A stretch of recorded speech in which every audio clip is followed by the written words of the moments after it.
Sean,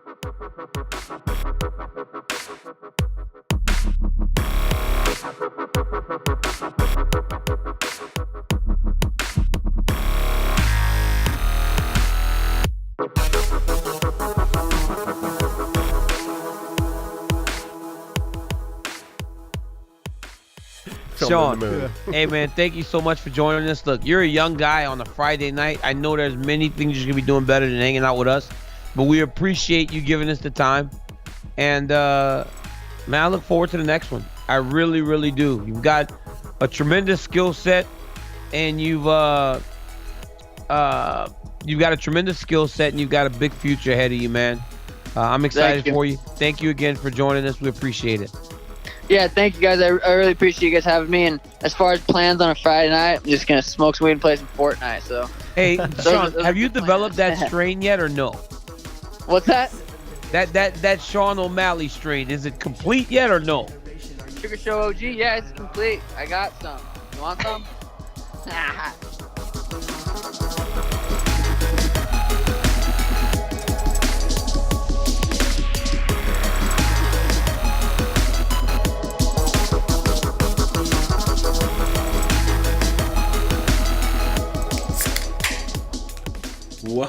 What up, everybody, and welcome back to yet another Sound of Violence podcast. We are a podcast about MMA podcasts, let you know the shows you should catch, skip, and can't miss each week. I am Pulver, and I am back yet again with Chris Madaffer. How's it going, bruh? Doing great. Sweet, man. We should. You want to jump into our super real, not fake sponsors? Yeah. Or what is it? Pop-Off Vodka presents Doug Stanhope presents our sponsors. Yeah, which is let's get kicked off with Ballast Point's Tart Peach Kolsch. If you don't know what the Kolsch is, it used to be called the Yellowtail. It is now just called the California Kolsch, and this is with a sour peach flavor added to it. What do you think? I've had it before. It's fucking delicious. Yeah. It's like biting into a peach. Yeah. It's actually kind of crazy. And to be clear, it's not sour peach flavor added. It's a sour beer. Yeah, sorry, I didn't mean to insult. It's a sour Kolsch. I should say flavor. Yeah, it doesn't look like they say what kind of sour it is. Like they didn't say what kind of yeast they use, but really, really good. Also, I am drinking Sierra Nevada Hot Bullet Double IPA, and I think I also have in there the BFD. Yeah, not big fucking drink, but beer for drinking. Yeah, beer for drinking. It's that one's what is it? It's Hobby Blonde. Yeah. And the guy actually told me who works there that they do use a little bit of sour yeast, which is pretty fucking dope. It definitely has a nice, like, clean, fruity bite to it, and that's probably why. Anyway, we're not a beer podcast, despite my best efforts, but we'll get into format this week. There was a bunch of fucking podcasts. Oh, wait, we forgot the rest of our sponsors. I did want to give a shout out to MMApodcast.com for working again. I don't know if you noticed, that was down from like Thursday. Yeah, I did. I remember you mentioned it to to me. Wednesday. Yeah, you had... That's fine. Fucking motorcycle. And car alarm. Alright, now that motorcycle / car alarm just stopped. Yeah, but it was went down last Thursday. And eventually I sent them an email. They're not necessarily great at checking their email or their Twitter. So I went to the Reddit thread, which is the r/MMA Podcast, I believe, or podcast. Something like that. I'll have a link in the description. Or actually, just go to MMApodcast.com, click the forums link in the top right corner. You can see it there. But I started a thread there, and the guy restarted it, and it started working again, I think, like Tuesday or Wednesday. So, shouts out to them getting that fixed. They're normally pretty good about getting that stuff, being on top of that stuff, and that page is super helpful. And then Chris, we do need to have a moment of silence for our sponsor, Kangaroos MMA out in Sydney. Oh no, what happened? The gym is officially closed because Judo Bill got real tired of that game. Understandably. It's a bunch of goddamn numbers. You're just watching numbers go up and down. It's just a clicker. It's basically a clicker. Let's be fair. It's a strategy clicker. But So RIP to Sydney's MMA. Nope, Kangaroos MMA in Sydney. Maybe that's why it went out of business, because I can't even remember the name. But they don't get the name right. I Fuck know, right? So yeah, that place was dope. But I am still running Freebach out in Sydney in the game MMA Tycoon. If you check it out, we always have one of the banners. Freebach is a fantastic name because it means F Reebok, and it also means free the UFC of Reebok. Right, and if you look at the logo, it's just the Reebok logo, and I spray painted a red F at the beginning of it, so it just looks like F Reebok. Wasn't there another one too where it's like the like the Reebok triangle? Oh yeah, it's all middle fingers. Yeah, that was great. Did a little bit of that. Anyway, been doing that shit. So instead, from now on, instead of plugging the MMA gym in a game that now no longer exists, I'm just going to start plugging the MMAcommunity.com, which is a super dope forum. Basically, it's like if all the nice people left the OG and just hung out on their own. Kind of like that. Or the UG, rather. The OG is a scary place. But it's just a bunch of nice dudes. Also, highly recommend if you're into doing like a tournament picking stuff, where you're picking fights each week by winner and method and all that. I think they give out a shirt or a mug or something if you win. It's over a couple events. I think like 10 events. Super fun. Everybody's super nice in it. Except for Conor McGregor, Nut Hugger. That dude is all saucy in there. But super fun. So check out the Monsters Tournament. I highly recommend it. I'll have a link for that thread in the description. But now that I've blabbered on about fake sponsors that don't exist or that don't know I'm pimping them out. Pimping them out. Why don't we get into format? What's the podcast you think people should catch this week? So I have 2 catches, but I obviously still have a can't miss and a skip. I'll do a quick one real quick of the quick catch quick if that's cool with you. That works. So the quick catch I have is 5 rounds this week. I like this. It wasn't bad at all. Yeah, I like this because of their guest. I'll just go off real quick briefly. I agree with Brett in that Dana miscalculated in booking Nunes versus Cyborg sooner. I feel like that was a fight that was coming up next for Nunes. I know they'd mentioned Pennington, but then I think at one point it wasn't happening, and then they right? It literally was always going to happen. Dana just off the cuff one time said, I'm kind of tired of it. I want Cyborg versus Amanda. Okay, yeah. And like evidently a bunch of the people involved were like pretty pissed because they're like, what the fuck? We're literally in the middle of writing up the contracts for this. So it's not at all the plan. Barring and obviously this is an if Nunes defeats Pennington. What is that? That's a big if too. Yeah, I like at 224. Do you think it's still time? You can still do Nunes Cyborg on July 7th? At 226. Yeah. If the winner of Amanda and Rocky decide they want that quick a turnaround, because Cyborg will do it for sure. Her last fight was. Even Pennington would probably do it too. She had not taken a lot of damage. Right? Pennington's a pretty big 135 as well, right? Kind of. Yeah, but Pennington has also been talking about wanting to just the divisions to be kind of held down and not everyone just holding automatically up divisions. having to go up and fight Cyborg. Yeah, that makes sense. So we'll see. But I like her chances against Cyborg because she's real good at putting people on the fence and punching them in the head, and Cyborg's real bad at getting put up against the fence. So. CM Punk is returning at UFC 225 in Chicago. That's where he's from, so that makes sense. I actually didn't even realize that until like a week ago. And he's probably going to fight Mike the Truth Jackson. That's the rumor. That makes sense. I forgot to listen to Mike Jackson's podcast, The Truth About MMA. Right. Nope, The Truth About Stuff podcast. That's the name of it, if you want to check that out. Brett and Arda were talking about the UFC is pushing a rematch. They think they're pushing a rematch against... between TJ Dillashaw and Cody Garbrandt, more in favor than of having Mighty Mouse fight TJ.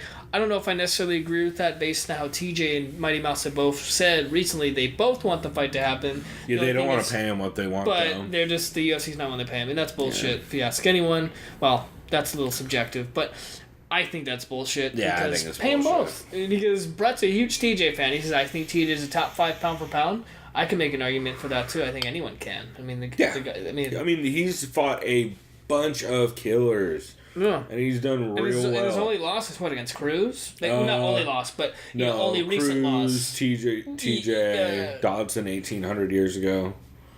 in the Ultimate Fighter. Yeah, which Dodson still brings up. Yeah, Dodson also is looking real misty as of late. His last fight Didn't he just barely beat Yeah, Pedro Mendes? I don't even know if I even gave him that fight. I think I called it a draw. It was a weird fight. It to him for one. Because, dude, Munoz rocked him at the end. He was like, ugh. Yeah, it's like Dodson's weird. Yeah, he's a weird fighter.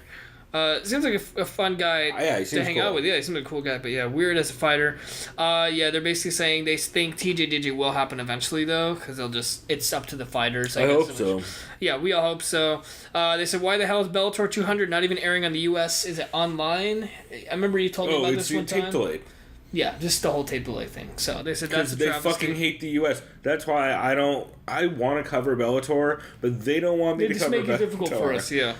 They said Musashi will basically be the main attraction at that event against, I always forget the guy's name, Carvalho? Yeah. Wait. I think it's Carvalho. Yeah, it's Carvalho. It's Rafael Carvalho. They discussed Mirko Krokop being brought over and the ethics of signing a suspended fighter. Technically, he was suspended from USADA. So, but the reason why this was my one of the catches I had was Ryan Hall was on, and my goodness, this guy Ryan Hall's great. Very articulated. Holy shit, this guy seems very intelligent. He's taking his sweet time as far as getting a fight. From my understanding, a lot of people don't want to fight him because obviously that's a style nightmare if you bring the guy to the ground. And no one's going to look good in a fight against Ryan Hall. And yeah, look at Gray Maynard. It's just like, he does the butt scoot, and he just tries to head kick you. And I get it. Do you think Ryan Hall will fight this year? Right now, let's get that out of the way. I don't know, man.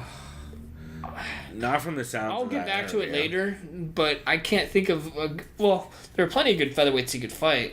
Yeah, but I don't from the sounds of that interview, he seems kind of content. Somebody way higher up, and he's happy to sit out, and that is a good recipe to sit out for a very long time. I mean, yeah, because realistically, if you wanted another BJJ practitioner to just fight him, Brian Ortega would be fun if you wanted to watch a BJJ match. Yeah, but Brian Ortega would smoke him, I think. Because Brian Ortega would keep the fight standing and beat the shit out of him. That's why it wouldn't be good for him. I would put money on him. Yeah, I would maybe put better money on him. What about Renato Moicano? He doesn't really like to throw hands. That guy kind of just is very dodgy and evasive. Hence the Jeremy Stevens fight. He didn't fucking hit him at all. Yeah, that'd be solid. I mean, but again, I don't know if any of these dudes would take these fights with him. Yeah. Because it's such a It's an unattractive No one's fight. going to look good doing that. It's like how, that's why Tyron Woodley gets shit on, is because he took fights against dudes where the way to beat them is a boring, shitty way to have a fight. And Ryan Hall is a little bit of that. What I liked about Ryan's approach is he's a traditional martial artist in the sense it's about respecting your opponent. Super old school. And I respect that, though. He's not about trash talking, because it does kind of make sense. Say you talk trash to your opponent, say, fuck you, blah, blah, blah, and at the end you shake their hand. I get that, though. Obviously, it's part of the fight game. It's just all fun. But no, I'm on his side with a lot of it. I thought it was... He reminds me of Josh Gross a little bit. Just super just... not dour and not at all hesitant to shit on you for being dumb. He's like, listen, if you're going to be dumb, I'll tell you you're being dumb.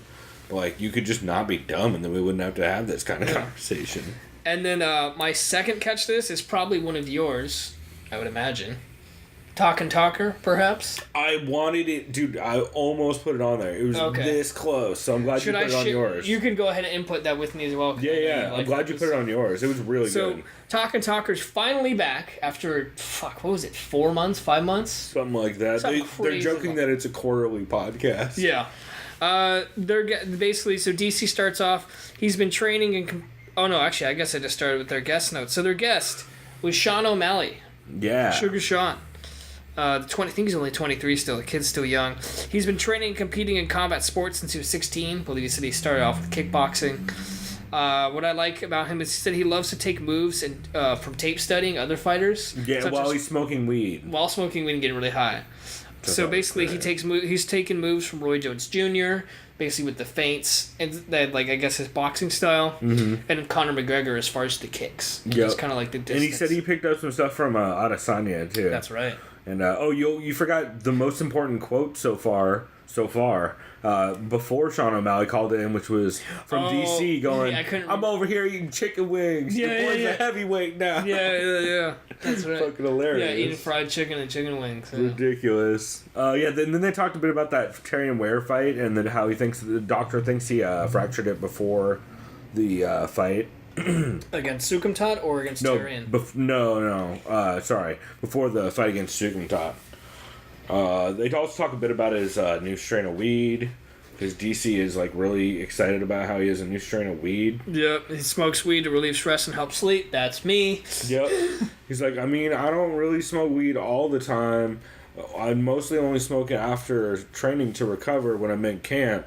But like the last few days, I can't drive, so I just been smoking weed and playing Fortnite. So it's been really nice. That reminds me, by the way. So I know you know this more than me. What's the window again? Because I was trying to explain this to G6 because me, G6, Trevor, and Blake, we all watched 222 at Tap House, right? Yep. I was trying to explain to G6, oh yeah, you can totally smoke weed. They don't care. It's not like illegal as a fighter. It's just there's a window. So what's the window again? I know you can't have it the day of the fight, the day after the fight, and because I know tests are random. That's the tricky part, right? Well, no. I mean, not for weed really, because weed's only in competition, and you know you're going to be tested before the fight and after the fight.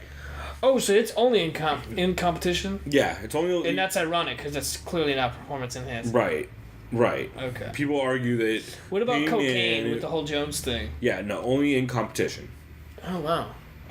So then again, the random tests only affect if you're actually doing roids, or PEDs, like after PEDs, right? Right. Like the out of competition. Anything that's recreational drugs aren't counted towards out of competition. Okay, that's what it was, and yeah, I just wanted to explain that's that. why coke, all that stuff. Painkillers. Yeah. Painkillers. No, that's John Jones. Painkillers are what he takes. Sorry, he didn't take. That's Boss Rutan. Actually, there's a timely podcast reference for you. But yeah, that's generally how that goes. Cool. Yeah, I'm glad you cleared it up. But it's you can't be over a certain nanogram limit. Because didn't Cynthia Calvillo just get a lot of trouble for that? That's kind of sketchy science, though. Luke Thomas has a really good video about this. How they can't really accurately say how much weed you have. Like when you did weed. When you did weed. I'm literally holding a bong, and I said when you did weed. No, but they can't necessarily tell exactly how much when you smoked, because everyone's a little different, and it's not actually the drug in your system, it's the metabolites. So it's like the secretion of the drug in your system. It sucks. It's a long, boring thing about weed, but essentially, people generally say if you don't smoke the day of the fight, you're fine. Or like maybe you stop like the day before, like when you like. The day or two before you should be generally, I think, is when people stop. But I don't know. I know they got Daniel to admit that he plays Xbox when doing the podcast. During the podcast, yeah. I don't even know what game he could be playing over. You could play anything. I'm sure it's either 2K or Madden, because I know he plays a lot of both of those. And forget what else he said he was playing. Well, yeah, he's gonna play as the Saints. Yeah, and his buddy was playing Overcooked, which is hilarious. I've heard of that game too. It's fun. It's like a dumb co-op, or not like a couch co-op kind of, like try and make food at a restaurant while you're bumping into each other and shit's lighting on fire. It's all right. It's like a fun little like downloadable game. But yeah, overall, it just is a hell of a fun episode. Mostly because of DC absolutely loving Sean O'Malley. Oh, who asked him? I forgot. Did Sean ask him this or no? Or oh no, DC asked this. Do you know Dennis, who's on there sometimes? Yeah. Would Dennis? By the way, sounds a lot like Mike Carano. For the no one that would know who that person is. I don't know if you ever listened to the After Disaster podcast. It's Gina Carano's brother. It's definitely not. It's definitely not. If you've seen him. He's played with Anderson Cowan. He's the photographer for the Improv in LA. I don't know. He's on a podcast. He's hilarious. He sounds a lot like I remember Dennis. they asked Dennis, like, would you be in worse shape smoking with Snoop Dogg or wrestling with DC? And then Sean O'Malley's like, you would die either way. Yeah. Checks out. I remember DC talked about he had a tough weight cut in Boston, basically because it was so fucking cold in his gym. Took him like 3.5 hours to cut like 4 pounds, I think it was. 4 pounds, yeah. Yeah, that's rough. So basically he told Dana, I'm tired of cutting right now. Can you do something for me? Okay, how about fight Stipe? There you go. So yeah, he said he gave him the right number, which is like, all right, checks out. And then after that, Sean basically talked about how after his win on Dana White's Tuesday Night Contender Series, he was in a huge rotation with multiple joints being passed around. It was smoking with Snoop Dogg and Snoop Dogg's trailer. I thought that was great. I thought the tag of why didn't everyone just have their own joint was a good one. Yeah. And then he also at one point, actually, you know what? You heard on our intro the clip of him talking about weed in Fortnite and how offering DC weed. He's like, why? You want some? I feel like DC almost energy? wanted to say yeah, but he's like, wait, I probably shouldn't say yeah. Yeah, the laugh he does after he offers it is pretty good. So I thought that was a funny ass intro. But yeah, it's a great episode for sure. So how about you? What are your catches? So I have one catch this week because that actually would have been my second one, so it worked out well. My catch is the MMA Industry Podcast, which is hosted by James Lynch, and he had Josh Gross on. If you guys don't know, this is James Lynch's podcast, where he has other media members on to talk about how they got into the industry and just some history on them and ask them some questions. And this one's really cool. Gross talks about how he originally got into the sport. He got a job, I think, as an editor at Fight Sport magazine while he was still in school at SESU before he dropped out. And he covered a lot of the early King of the Cage events. He talked working for Sherdog and helping them kind of form the journalism side of that website when it existed. It's just a really good interview. Talk about him working at ESPN, him releasing the tough results ahead of time and being blackballed by Dana. Oh, that was it. Yeah. He's the guy who said who the winners of the Ultimate Fighter were. And then, talk about the drop-off of Sherdog. He did say at one point he is going to be working with Bobby Razak, who's the guy putting out the Charles Mask Lewis documentary, which is the one on Charles Mask Lewis. I forget. It's the guy who used to run Tap Out. Oh, okay. He's the one who... I don't know if I assume they still have his name on the cage every event. I know they did for a very long time. Knowing it's not Fertitas anymore, though, I bet they don't. I bet it's just some fucking sponsor now. Anyway, his name was on the cage. What the hell is Brian Callen doing there? Sorry. Oh, yeah. I thought that's hilarious. So on my screen, I have a bunch of...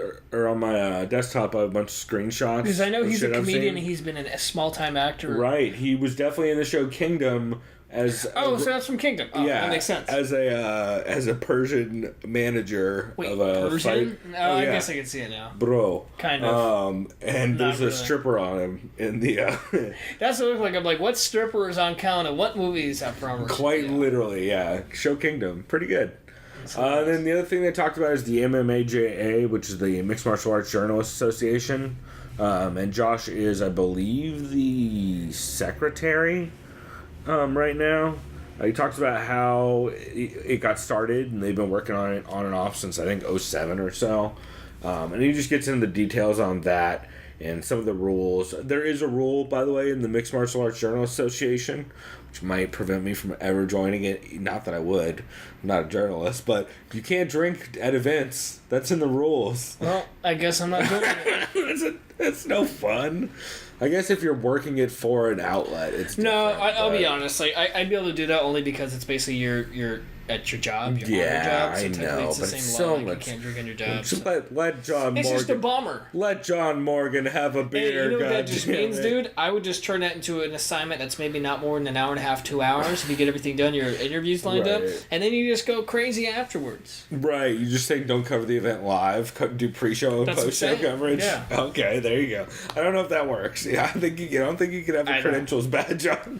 Yeah. It'd be very limited. Yeah, for sure. But yeah, just really legit. And he did mention at the end of this episode, which I thought was really interesting, he says at some point he is going to apply for UFC credentials again, and then if they deny him, then we'll see where they go from there. But that sounds like that's one of the goals of that organization is to try and get guys like him and Bloody Elbow and everybody access again since they got blackballed. Because Dana is kind of petty. Shouts out to Ben Askren. But yeah, that's my catch. Shouts out to Nick Newell. Too soon? We'll get to Nick Newell later. As every other podcast did this week, I guess. Actually, maybe we won't get to Nick Newell. My take on Nick Newell is he beat a dude after a 2-year layoff who's 8-7. I get that he's good, for sure. I get that he can beat a lot of dudes. Gaethje, right? Yeah, he can beat a lot of dudes in the UFC. He for sure needs another win. More recent, like, he's got one win since 2015. I need to see one more win in LFA before he gets brought over. And I don't Sorry really for care. that poor in taste joke, but I mean, I saw the cons for Dana. What's weird is all the podcasts I listened to, they didn't mention Nick Newell. Really? Because every single one I heard did. Yeah. Fucking shouts out to Big Brown, who will come up later on this show. Actually, no, he won't. I lied. He won't. Oh, yeah, wait, he will come up later. Actually, no, I lied too. There you go. Of course I did. There was a podcast that talked about it. Oh, yeah.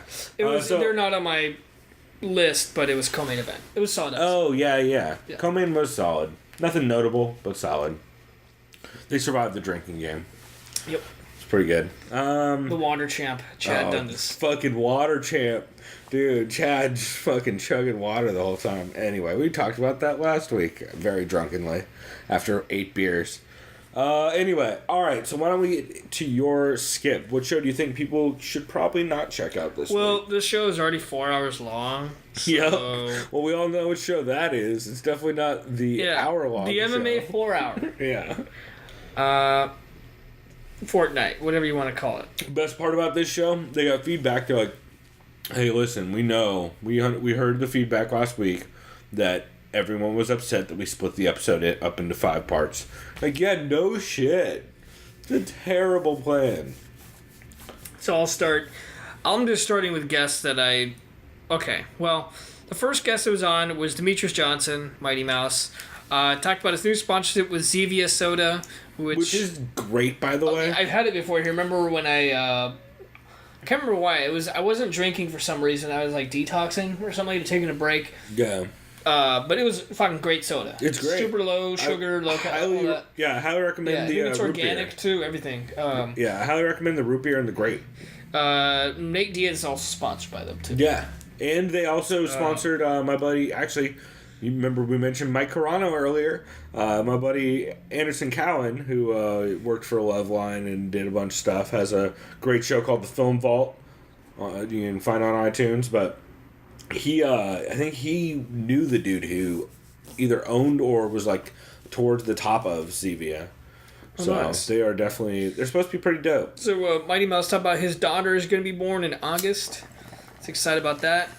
He basically they asked him, Ariel asked him, hey, what's the thing with, we know you're a huge video gamer. He said, I've been playing video games before fighting. That's basically my first love.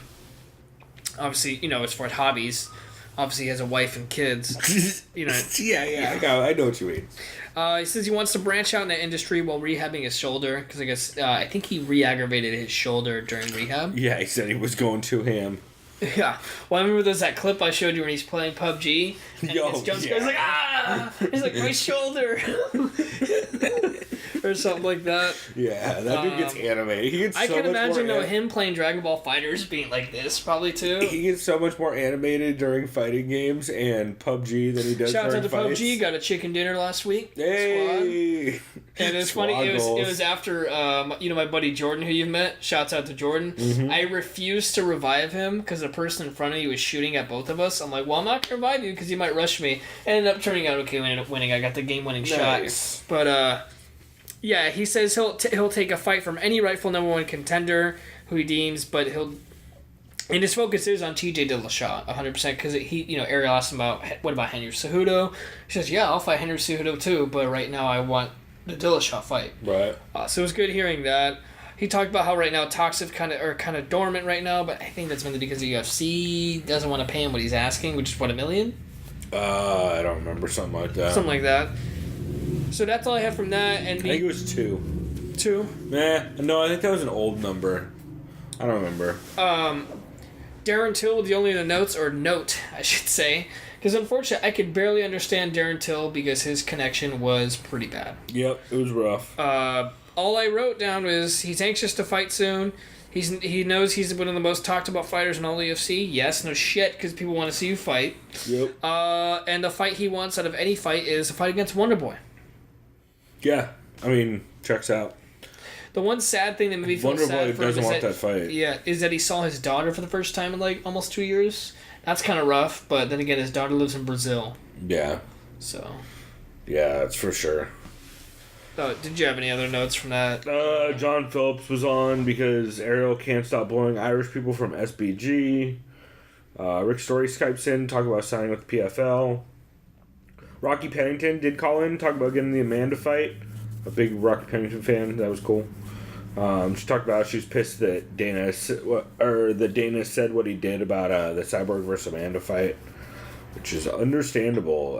Gus calls in, Alexander Gustafson, to throw shade at Luke in DC on Twitter, or to talk about how he throws shade on. I'll admit, I'm a huge Gus fan, but he's kind of making himself look like an idiot. He talks so much considering he hasn't fought in forever, apart from Glover. And it's sad too, because I would actually really like Gus's chances against DC if they rematched. To be honest. Yeah, I don't know. I picked maybe DC not anymore. Yeah, maybe not. I don't know if I've ever picked against DC. Yeah. Except Jones. Nope, I don't think. I've ever no, picked we did. Me and you did pick DC. I think I picked him both times. Yeah, I think you're right. I think I did too. To be fair, it was working out great. I just didn't like. First two rounds. I just didn't like the style matchup. Yeah, understandable, especially in hindsight. And knowing I was gonna say John in hindsight, Jones though, obviously we'll get to it in a couple months. But would you possibly pick against DC against Stipe? That immigrant mentality, and that might be. This might be the first. Have that immigrant honestly, this might be the dog. first time I'll probably pick against Stipe. I mean, against DC. I'm not gonna lie, just because that matchup is not good for DC. Also, I don't know. DC's undefeated at heavyweight. Yeah, we'll talk about it when we get there. Fair point. Yeah, we'll talk. We'll be back to you in July. We're way too far out. Yeah. This will be a forever talk. No, you know what? We'll be back to you when we start covering Tough. Which yeah. I have no idea when it airs. I know it's soon. I know they just. I think it's in 2 weeks. No, I think it literally starts in like 2 weeks. A week or two ago. I think it starts in 2 weeks. That'd be awesome. I'm excited for that season. Although then again, I watch every Tough because the fights are always good. They're always good. That's not true. A lot of times they're good. Okay. Half the time they're good. I'd say 60-40. It depends on the season. But yes. Okay, 55-45. And I'm not counting outside the US. Well, remember the one I endorsed was Latin America one. Latin America and Brazil, the first two Brazil seasons were good. Especially with Forrest. That was entertaining. Yeah. Anyway, way off topic. Krokop called in to talk about how the head guy, Mike Layton at KSW, fucked him over and never paid him $900,000. KSW is the Polish organization, right? The crazy one. That's run by, I think, like a TV exec or something like that. Or like a dude who did like music events or something weird. I think so. It's a weird thing.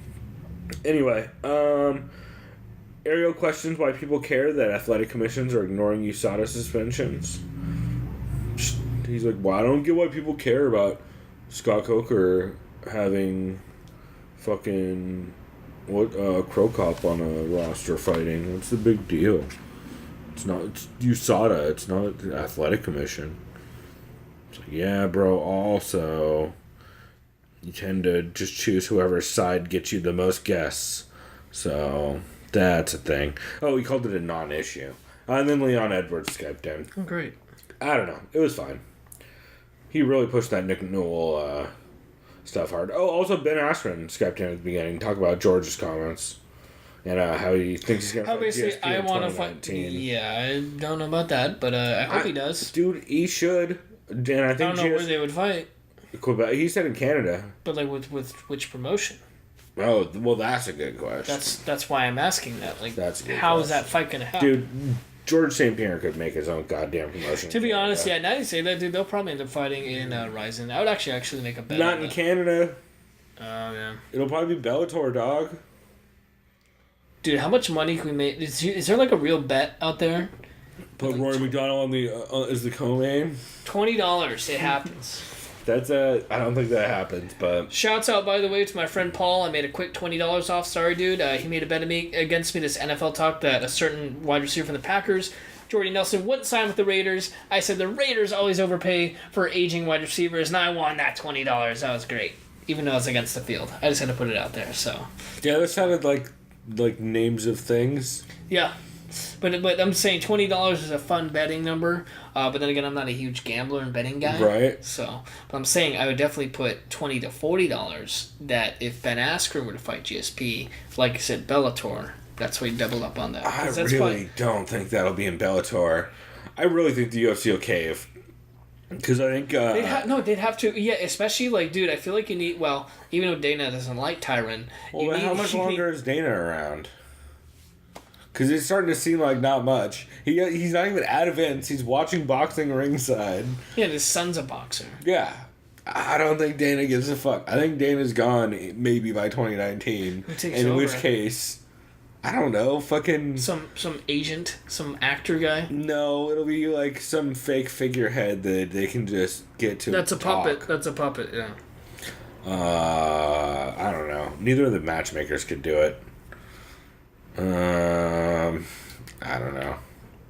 Somebody. Boss Root. Get fucking Connor. Yeah, right. Oh, that's not who you want. I'm kidding. That'd be a terrible plan.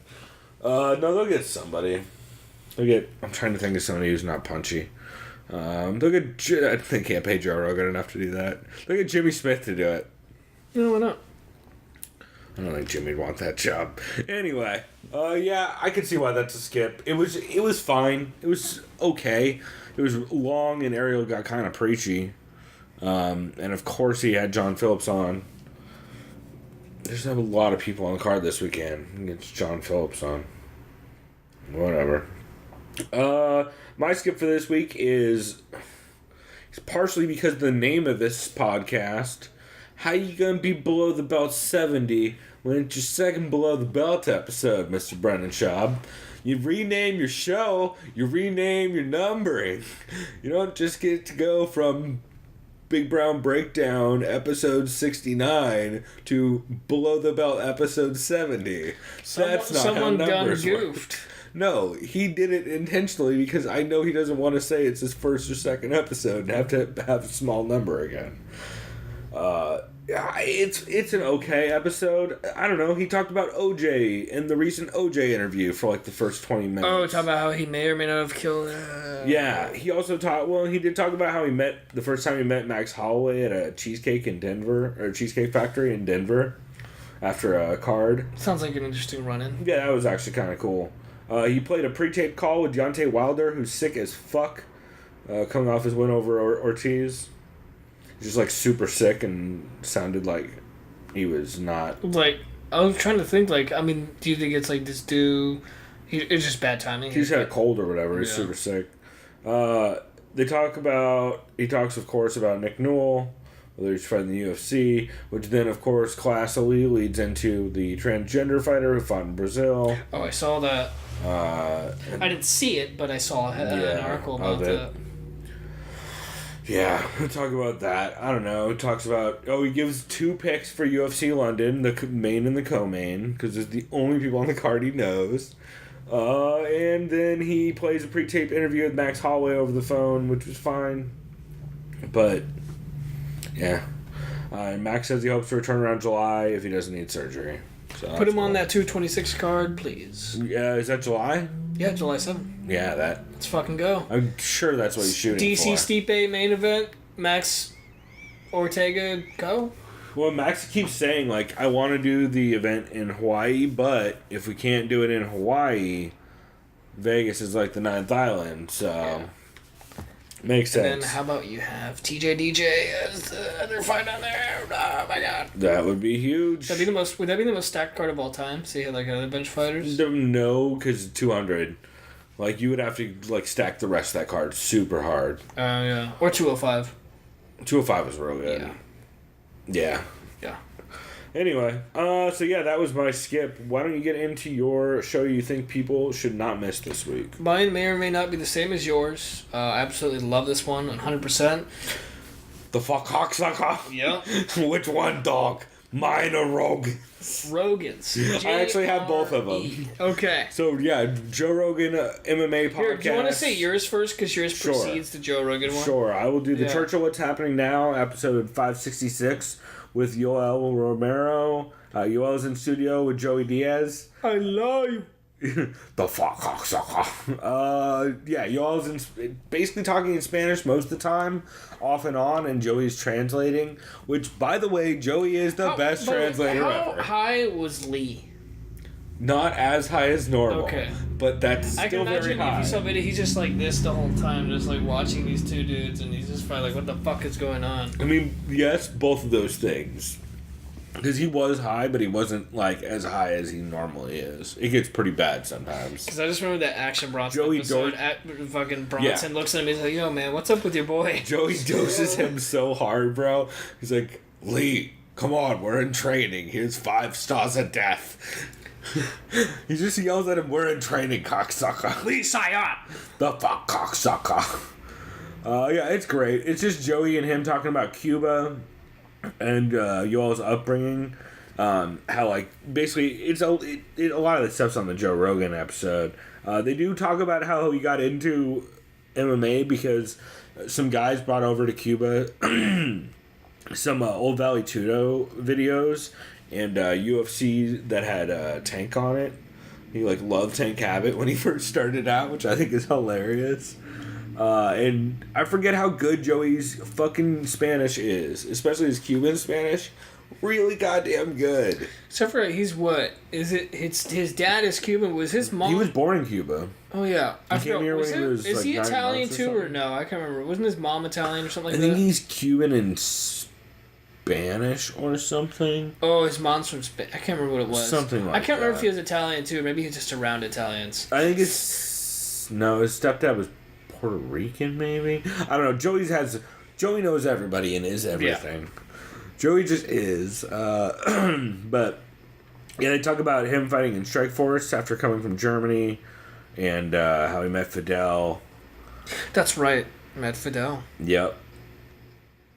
And... Yeah, I mean, the rest of this is mostly Rogan stuff, so we'll get over to Joe Rogan Joe Rogan Experience MMA episode 17 with Yoel, which was hilarious. Yeah, this is really good. What I liked about it is they talked about the school system in Cuba, Yoel did, and basically how... The athletic school system. The athletic school system, excuse me. Because they basically take you out of school if you're good enough, and they put you in this crazy pyramid system.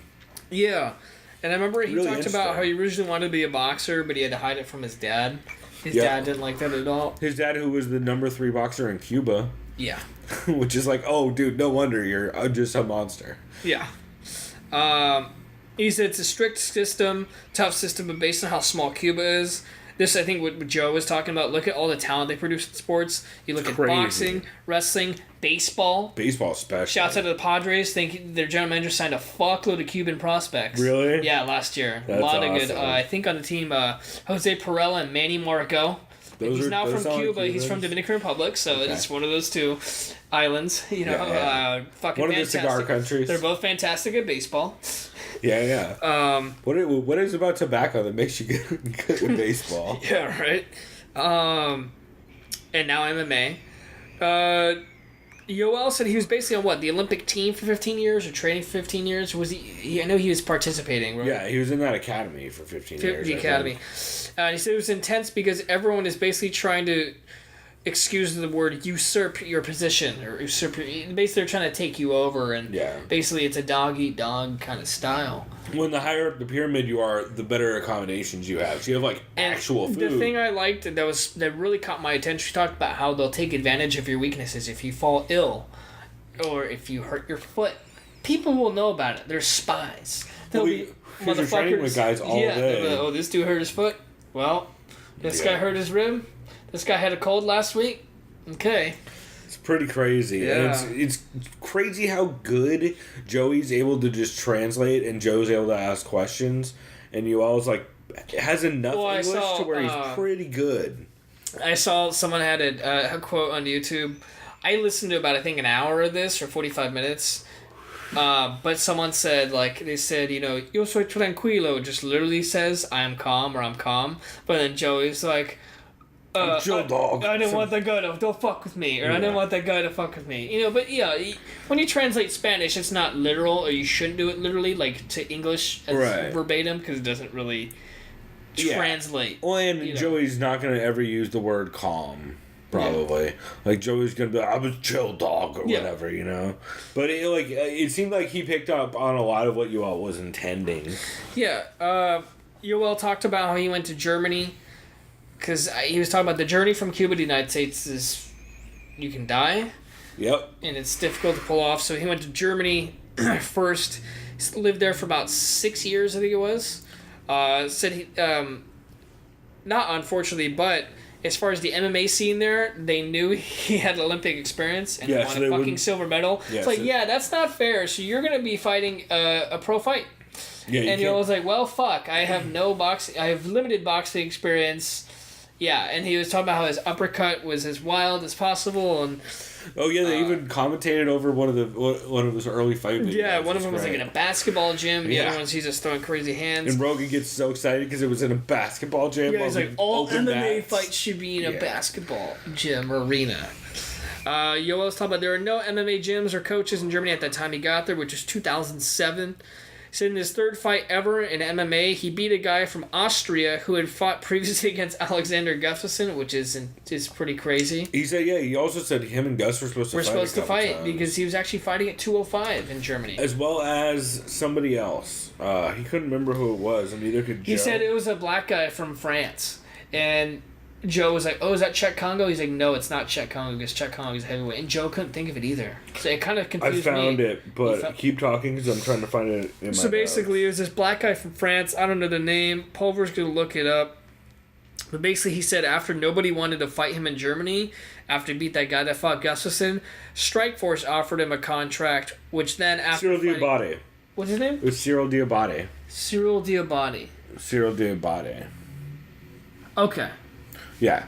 That's who it was. I knew it was because I had the exact same moment they did where I'm like, fuck, who is that? I totally forgot about Cyril Diabate. So basically after that, no one wanted to fight Yoel. He had success in Strikeforce. I can't remember if he won a belt in Strikeforce because it was only there a short amount of time before he went to the UFC. I don't think so. Because I think... Wait, did he win a belt off Jacare? I don't think so. Because I know Luke beat Jacare in Strikeforce and he won a belt. And Luke and him never fought in Strikeforce. No, they didn't. So it might Maybe not. He probably was a short stint in Strikeforce and just went straight to UFC. Yeah, well, I think it was when the Strikeforce, they bought the Strikeforce, was like around the time. He just that's right. After that, they discussed the journey from Cuba to the United States for other immigrants. Basically, is if you're American born, you've always been in the U.S., don't take that shit for granted because of the journeys that basically your parents or grandparents or great-grandparents, it's not about generations. Like they're saying, Joey or Joe Rogan. I think Joe Rogan's Italian or Sicilian or something like that. I think Joey's talking about that. Like, what was it? He was like, my great-grandfather came from Sicily or something like that. That's how it was for me. My great-grandfather came from Italy and Calabria, shit like that. Yeah. Bunch of whiteys. Yeah, and for me on my mom's side, Spain and Germany. There you go. Boom. My mom's side is questionable. It's like, what's the last name? Is it like something that's just basic? Lively. That's very interesting, guy. Yeah, right. Yeah, they claim Native American. I don't know what that means. Yeah. I think it's probably Italian and someone got thrown out. No, that's probably honestly like English. It's probably some basic. I think it's probably Irish or something like that. It's probably like an English, something Irish, something like that, Welsh kind of. I don't know. I don't know how the fuck to describe that, but. Yeah. Anyway, but yeah, great episode. Super I fun need to finish episode. the rest of it too. I think it's still. They also do talk about I was gonna say I have a couple of notes. Cool. Because they do talk a bit about the Tim Kennedy fight. Oh, that's right. Also, Yoel talks about how available weed is in Cuba. And he says weed in Cuba for one joint is 10 to 20 years in jail.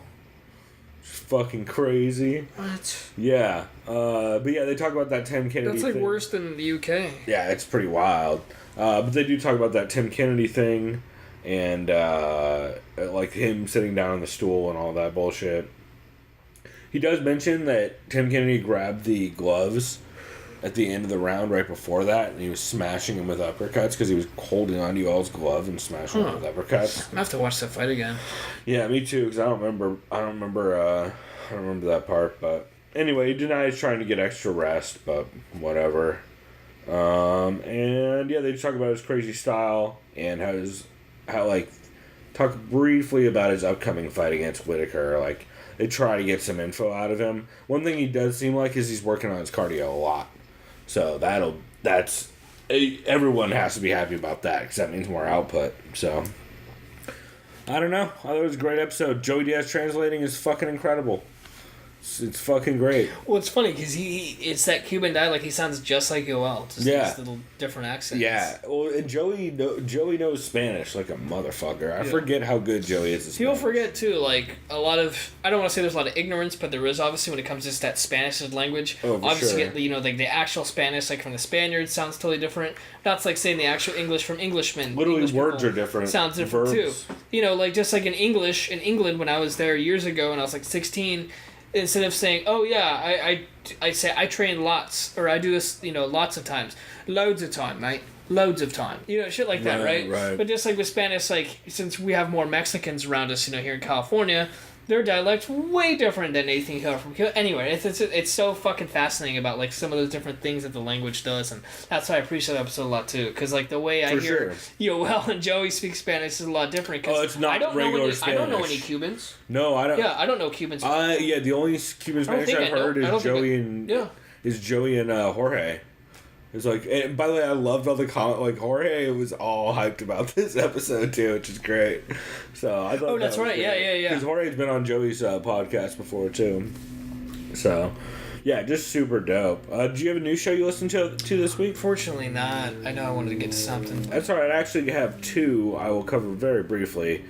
Top Turtle episode 108. I did see that in MMA Podcast. Is that new? Because it's like, I know No, they've been around for a while. Yeah, does that, or their Turtle Tournament, whatever it was. Is that what they call it? Top Turtle Tournament? The one thing Something that you like showed me that. one time? No, that's the Little Evil... The Little Eviltational, I think. You're talking about that Twitch stream? What was the one where we saw John Jones fight someone in BJJ and Amisha Tate fought someone? The Submission Underground. That's what that was, yeah. That was Isn't that Flow Combat too? Yeah, that's Flow Combat too. Okay. Yeah, that's Shell's grappling promotion. Yeah. Top Turtle episode 108. It's hosted by Dave and Dan. Their audio in the beginning of this episode is fucking bad. It's super blown out. Pretty potato. But it gets better a minute or two in. I don't know what happened, but it gets way better. And Tara La Rosa calls in, who is super cool. She is, of course, from the early days of women's MMA, like definitely a pioneer in the sport. She tells some stories about some of the really sketchy early days, like her only Ami fight, and how it was just fucking ridiculous. Like all the rules were always different, and just shit was really weird. Working with the Jersey Commission to help set the rules for women, because they were trying to make them wear chest plates and cups and weird shit like that. And then they talk about some of her favorite, like, women's MMA pioneers, like Marlos Kunin, Amanda Buckner, Megumi Yabushita, who I've literally never seen a fight of, so I need to go look her up, and Jen Howe, of course. And also, they're sponsored by Dead Frog Brewery, which I thought was cool. Also, they're up in Canada, BC, I believe. Okay. So, I didn't even pick up on it from their accents. Might be because they're in BC, but just a fun episode. They briefly give their picks for the top 5 women's WMMA pioneers. And spoiler alert, Jen Howe came in first, which I'm not mad at. I'd probably go Megumi Fuji, but Jen Howe's got to be up there. And then they give their picks for UFC London. And there's some rough background noise here and there. The audio is definitely not the best, but I enjoyed it a decent amount, and it was a fun episode that they did like a top 5 of women's MMA pioneers, and they had Tara La Rosa on, who I'm a big fan of. She is pretty dope, so I recommend checking that one out. And then I also listened to the pilot episode of a podcast I heard about on the MMA community forums from two guys I actually know of from there because they both contribute a lot. But it is the Combat Fan Podcast, which is with Matthew Hawkins and Ed Carbajal. I'm gonna butcher that dude's name. I feel terrible. So that's just how I spelled it. I don't know how it's actually. Carbajal. I think it's Carbajal, but I think the Z. It's actually a Z instead of an H, but it's pronounced as an H. I'm terrible at it. With Ed. Carbasol. I don't know. I have no Matthew Hawkins and Ed, who is Matthew Hawkins, who's MMA Hawk on the MMA community and does a lot of reporting from events. I believe he does an article series called From the Hawk's Nest or something like that. But yeah, it's a fun episode. Ed's located in Jersey and Matt's located in Southern California, actually near Temecula, so shouts out to that, because dude is probably like 40 minutes from us, if that. And yeah, they met together on the MMA community boards. Really solid audio quality, and they're like pacing and timing back and forth, considering they're over Skype. And it was their pilot episode. It was fucking fantastic. Shit, that's impressive. Yeah, like no crosstalk. They're better than we are about crosstalk.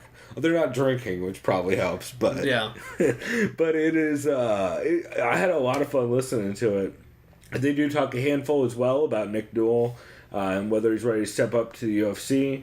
And Matt had mentioned at one point that he's been to a couple hundred MMA events, including about 45 UFC events and 20 or so Bellators since the late 90s when he started going to shows. Which has like some background on him, which is pretty fucking dope. And he talks about the good and the bad of the McGregor fans, since he meets a lot of fans at shows. He's like, the good, McGregor fans they're fun to be around, and it's a party. See, and it's I would imagine a lot of the good ones are like the Just Bleed guy. Yeah, well, they're like the Just Bleed guy with a fun accent and some jokes, rather than being like a fucking stockbroker or whatever that asshole actually was in real life. Oh, yeah. He was like... Yeah, because this dude in my work, I found out he trains at Victory MMA, which is by Selma and by the Arena, coincidentally. Yeah. But he'd heard of the Just Bleed guy, but never seen the GIF. He laughed his ass. Man. He laughed his ass off. That is great. That's... Oh my god, that's top 5. No, that's top 3 GIFs in all of them. No, I remember when I showed Trevor, he is that real? It's like that, Gina Carano lip bite, and I don't even know what the third would be. Maybe, you know what the third one is? It's the one where Fedor punches Brett Rogers' head off of his body and into the camera. Oh yeah, I've seen that. I think that's the top 3. And then another one is when Andre Arlovsky is like a pimp and he's slapping the fuck out of Travis Brown. Yeah. Pretty good one. Anyway, off topic. But yeah, they talk about the Bellator attorney a bunch and just kind of how that stacks up. They make a good point that they like the attorney specifically because it clearly lays out a path and it gives you an opportunity to see oh shit, if this person fights this person, then the next fight they're gonna have is this person. Whereas right now in the UFC, it's like a fucking toss-up. Who the fuck knows who's going to fight who? Fuck, even in any division, the rankings don't matter. Yeah, so it's pretty cool. The only thing about that, though, is there is always so many dropouts in tournaments that... Yeah. Fucking DC... Wasn't DC an alternate in the Strikeforce tournament? I think so. That he won? I'm pretty sure. Yeah, I think that sounds right. I don't know. Pretty fun, though. And I just like this show overall. I'm really impressed by how good, number one, their audio quality was, which they do interviews, and they've been around media for a long time, so that didn't surprise me as much as how good they were at not talking over each other via Skype on their first show. Super, super impressed by just the pacing of that show. I think it's 45 minutes or so. Just fun, casual show, and for their first step, I'm... totally on board, so I recommend checking that out. Is there any other shows you wanted to shout out briefly before we move on? Co-main event. Yeah, they had a good episode. Yeah, the one thing Chad survived the drinking show because he's the water champ. He's the water champ. I like their intro. They said, watching UFC London will be like watching Steppenwolf play at the county fair with one original member and 4 other 20-something-year-olds and thinking it was worth it to hear Born to Be Wild after drinking about 5 beers. Yeah, except it's going to be 10:45 in the morning for us, so yeah. Maybe like and I'm 2 going to beers. miss the whole fight because I'll be at work, so I'll have to rewatch it. Oh, so you're going to drink 0 beers? Unfortunately, yeah. I'll probably only have like 6 beers because it is St. Patrick's Day. So I'll just drink Guinness because it's morning. I like how they said Rockhold versus Gus, # would watch, and I thought to myself, would watch a murder? Because that's how I see that going. But that's just me. Yeah. I don't see a way that Rockhold doesn't die in that Only fight. other thing I see is Roy Nelson is a cunt for his comments about Mitrione's supposed infidelity. What the fuck? Yeah. I like how... That's me saying he's a cunt. Because I agree. why would you say that when someone literally That's just a asks dick you one move. question? That's like saying, so what do you think, like, so Chris, you lost your fight against this guy, you know, what didn't go well for you, what could you capitalize on next? Well, I think I could have done this better, but then again, this guy's a piece of shit because I saw him stab someone's cat last week. It's like, if you just say some random off-base subject, no. Yeah. That is so unprofessional and doesn't matter. Yeah, I like how Frank Mir and Richard Hunter described it as Roy going scorched earth on Matt Mitrione. Just like, what the fuck, bro? Yeah, Roy Nelson. God damn it. I'm sorry, I used to like that guy, like, tough, but he makes me more, I just like him more and more every time he keeps talking. I'm sorry, dude. I just don't know what he's doing. Like, It must be jealousy or so. I don't know what it is. Insecurity. I don't know. Clearly, it's an insecure move. I don't know. You can't just say that. Like that almost didn't even sound premeditated. It's just like, I fucking hate this guy, so I'm gonna just make some shit up. See, I think he might be trying to do some heel bullshit, but be really bad at it. Like, I think he's Colby Covingtoning right now. Yeah. He's being a little. He has a little bit of Colby Covington, I still follow him on social media. But the difference is Colby Covington watches and follows and participates in pro wrestling. Yes. So Roy Nelson is snarky. So I think that's probably what's going on with that. But yeah, overall, co-main was good, as always. And god damn it, if you did not catch their drinking show last week, we did our commentary after their drinking show, which probably was not the best idea. I remember that movie being bad. Don't remember a lot of that movie though. Although we were 8 beers in, so that's a thing. But yeah, co-main event drinking game for Pride 2005 was hilarious. Jordan Breen show. They had an episode about the scrubbing of the internet. They recorded it right after Collapsed MMA, and they spent around 5... they recorded, I think, 5 hours of Collapsed MMA, and then they recorded this. And they started off with the IFL anthem, which they've done multiple times, and I think I've shown you before with Boss Rutan rapping. I think so, yeah. And so they talk about Boss Rutan rapping, and Jordan Breen offhandedly makes a joke about how Boss Rutan got suspended for painkillers. Hence my painkiller joke earlier in the episode. I'm dropping fucking callbacks on callbacks, y'all. But they talk about Boss Rutan popping for painkillers, and then at one point TJ goes, "Did we just?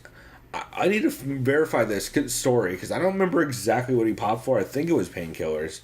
And they Google it and they find there's 0 articles on the internet about that happening.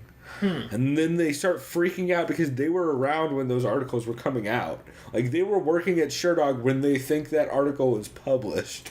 So then they start digging deeper in the internet, and all they can find is forum posts on it. Then they find the original MMA Weekly article, who they were the ones who broke it. And they go in and try to... they put it in the Wayback Machine, and that comes up. But that article originally has been deleted, so the only way you can access it is from the Wayback Machine. And it's like, it's real crazy. Huh. And it's mentioned on Wikipedia, but so the source on Wikipedia... paid someone, or someone paid someone... That's what they're... So that's what they try and figure out. So it's about an hour and a half of that, them just digging down internet. Look, Mr. Reporter Man, I need you to get rid of this information for me. It's Sorry, who is this again? I'm just a Dutchman. Yeah, I'll pay you. I'm definitely not Boss Rutan. Pow, bang. Yeah. But yeah, it's road chop to the chin. It's incredible. I highly recommend going and subscribing to the Between Rounds Patreon. I think it's like $3 or $4, and you get all their content. But it's a crazy experience. Also, they do record, or they do broadcast those shows rather on Mixler when they go live when they record them. So even if you're not a member of the Between Rounds Patreon, if you're not paying for it. Well, you said it's on Mixer? Mixler. Oh, Mixler. Yeah. I was confused there for a second. I'm like, gaming? MIXLR. Okay.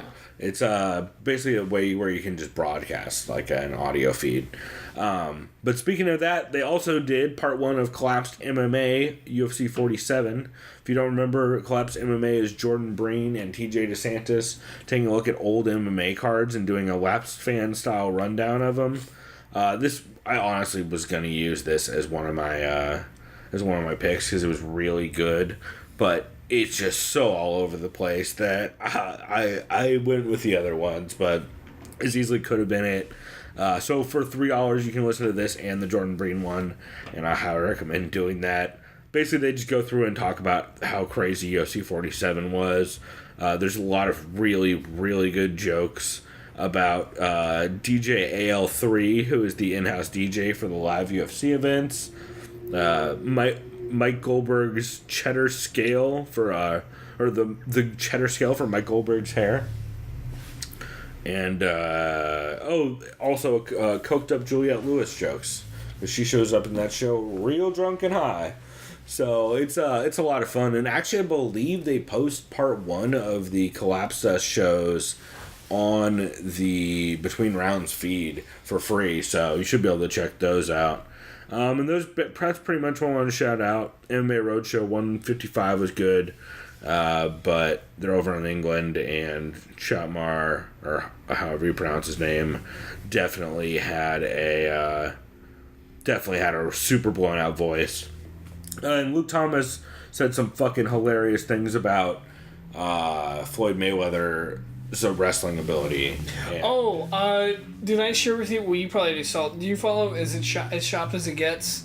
I do, but I don't think I saw Basically, they had to interview. Someone stopped him in Vegas, and Floyd, wearing a very, very DMX cradle to the grave looking jacket. Yeah. Rough Riders. But they literally said, Floyd, so what would you do against someone who's gonna try wrestling? Where would your wrestling at? On a scale of 1 to 10. I've seen that. Yeah, I'd say right now it's a 7. Yeah. And then someone cut to some dude just laughing hysterically. I'm like, yeah. Fucking yeah. I think Luke Thomas's quote on it was here. I think I've got it written down. What was it?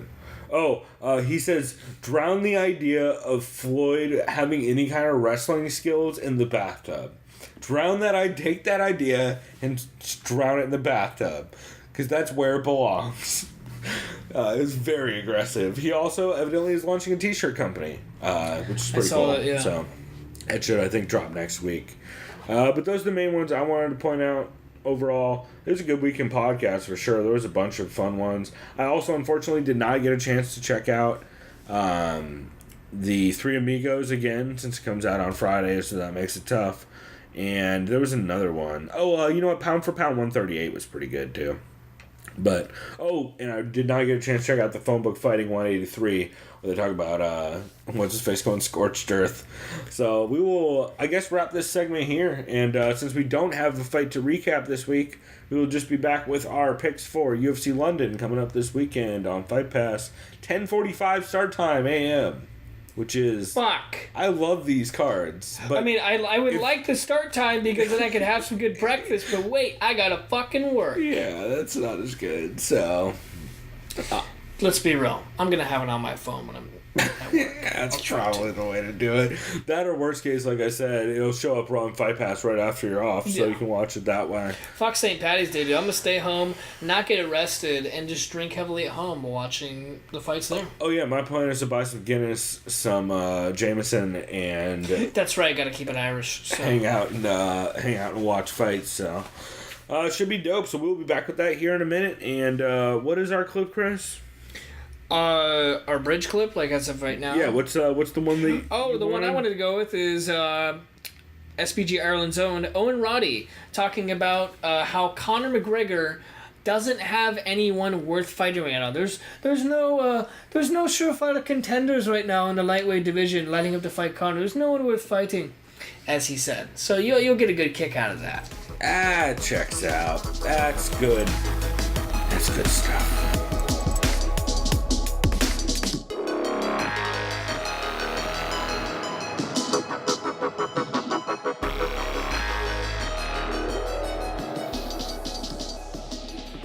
Quickly before we let you go, Dana White, obviously, usually very respectful when talking about Conor. He basically said that Conor does want the belt. He wants to be the champion, but he doesn't want to defend it. These days, it's probably one of the biggest criticism that Conor faces. What do you think of that notion of sort of Conor not defending the belts? And do you think in some ways, Conor being stripped of the belt when Tony and Khabib fight, it somewhat, I guess, works out well for him? Because like you said, there's a lot of options for Conor, and this way he can pursue, other big fights. Yeah, to be honest, I just, Conor likes to fight the right fight. He wants to fight the fight that makes the most sense. And at the moment, he didn't get to defend his featherweight belt because at the time there was nobody there for him to fight against. There just wasn't the opponent there. Do you know what I mean? So unfortunately, that's why he had to give it up. You know what I mean? And that's the case. That's been the case at lightweight as well. There wasn't the name to fight.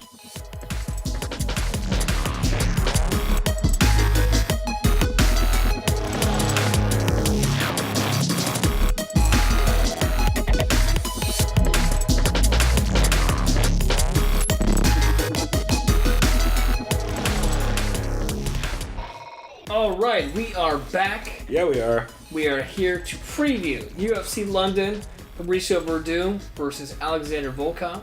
Fight night 127. 127. That's what we're up to now. Wow. Then again, I don't know how long they've been doing Fight Night. Probably how many years? I mean, depends on the name. Because technically they could take breaks, right? I mean, there was UFC on Fuel for a while. Oh, Fuel TV. Is that a real thing anymore? Because dude, I loved Fuel as far as because they actually played music videos when MTV stopped.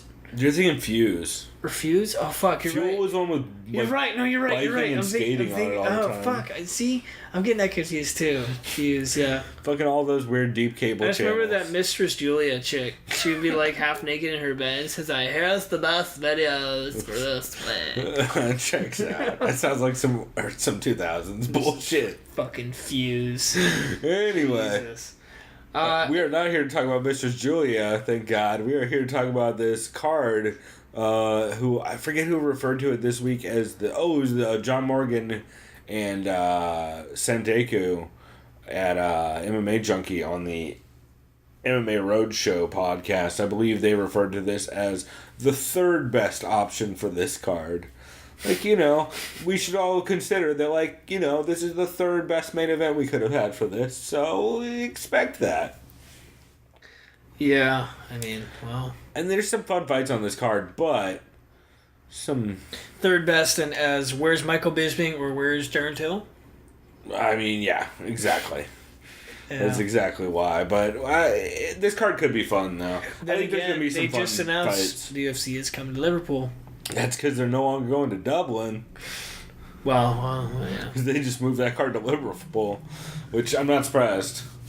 Well, it's not that they can have McGregor on a non-pay-per-view anyway, unless they made a pay-per-view in Dublin. But I don't know if they could.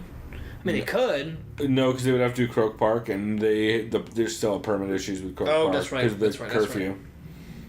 Yep, good point. Anyways, let's get to the first fight on the card. Which, as a reminder, is at 10:45 a.m. Pacific Standard Time. We have Nasrat, I'm going to say this totally wrong, Haqparast. Nailed it. Yep. Nasrat Haqparast. You actually nailed Let's just call him Nasrat. He's fighting out of Kandahar, Afghanistan. Only 22 years old. He's 5'10" and is a lightweight. He fights out of King's MMA. What a fucking fantastic gym to be at for such a youngster. For sure. In the game. So he's got that going for him. And he's going up against... another name I will butcher, Nad Narimani, fighting out of Bristol, England, the 30-year-old. He is 5'8" and is listed as a featherweight, so I imagine he is going up in weight. or Nasrat is going down. What does it say? Oh, it says lightweight, according to Wikipedia. Yeah, I believe that Nad's been up for a little bit because I think his fight against Paddy Pimblett that he last had was at 155, if I remember right. Okay. If I remember right. I think that was the fight where Paddy went up and then lost. I don't even know if it's going to say on ShareDog because they're fucking garbage. Yeah. Doesn't say shit. I used to love this site. Anyways, Nasrat, the guy fighting out of King's MMA, the youngster, 22-year-old, his last fight in the UFC, or his only fight in the UFC so far, was in last October. He lost to Marcin Held via unanimous decision. Scrappy fight with Marcin Held for sure. Yeah, it's not a bad thing though, because it's your debut, and the guy's so young. He's only 22. So the fact that he's already made it at 22 is still a testament to his ability, at least, especially in the fucking lightweight division. For sure. The other lightweight fighters, I feel like that started earlier, were like Max Holloway. Like 21 years old, something like that. Well, and going the distance with Marcin Held is still pretty impressive too. It's commendable. On the other hand, you have a veteran, mostly a veteran. Well, he's older, but he's been in the game for 7 years, so it's veteran status. Nad Narmani, been fighting in Cage Warriors for a while. Yeah, his last fight, he had a victory against Paddy Pimblett, which is in April of last year, so hence why he got the call up to the UFC. Yeah. Because I know Paddy Pimblett, is he still a guy, kind of like a prospect, honing his skills? Paddy just got a flying triangle win in his last fight. Oh yeah, he's young too. Alexis Savitas. Forget how you pronounce his name. Yeah, he just hit a flying triangle. Holy shit, he's like me. It says he's 23, but he looks like he's 16. Yeah. That's great. Well, in that picture especially.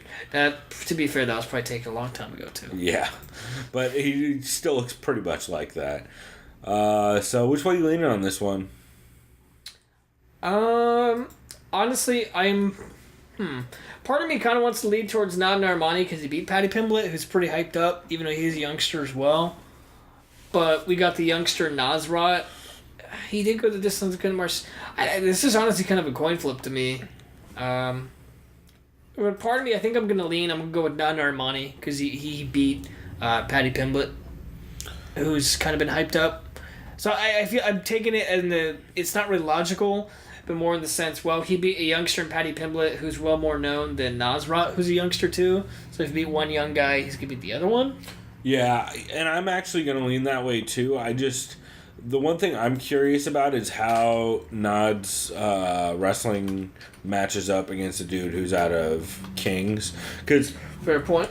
In his last fight, Nasrat did decent but he got taken out a lot, or at least put against the cage a lot by Marcin Held, which is what's going to happen when you're fighting Marcin Held, along with like just a lot of crazy Polishness.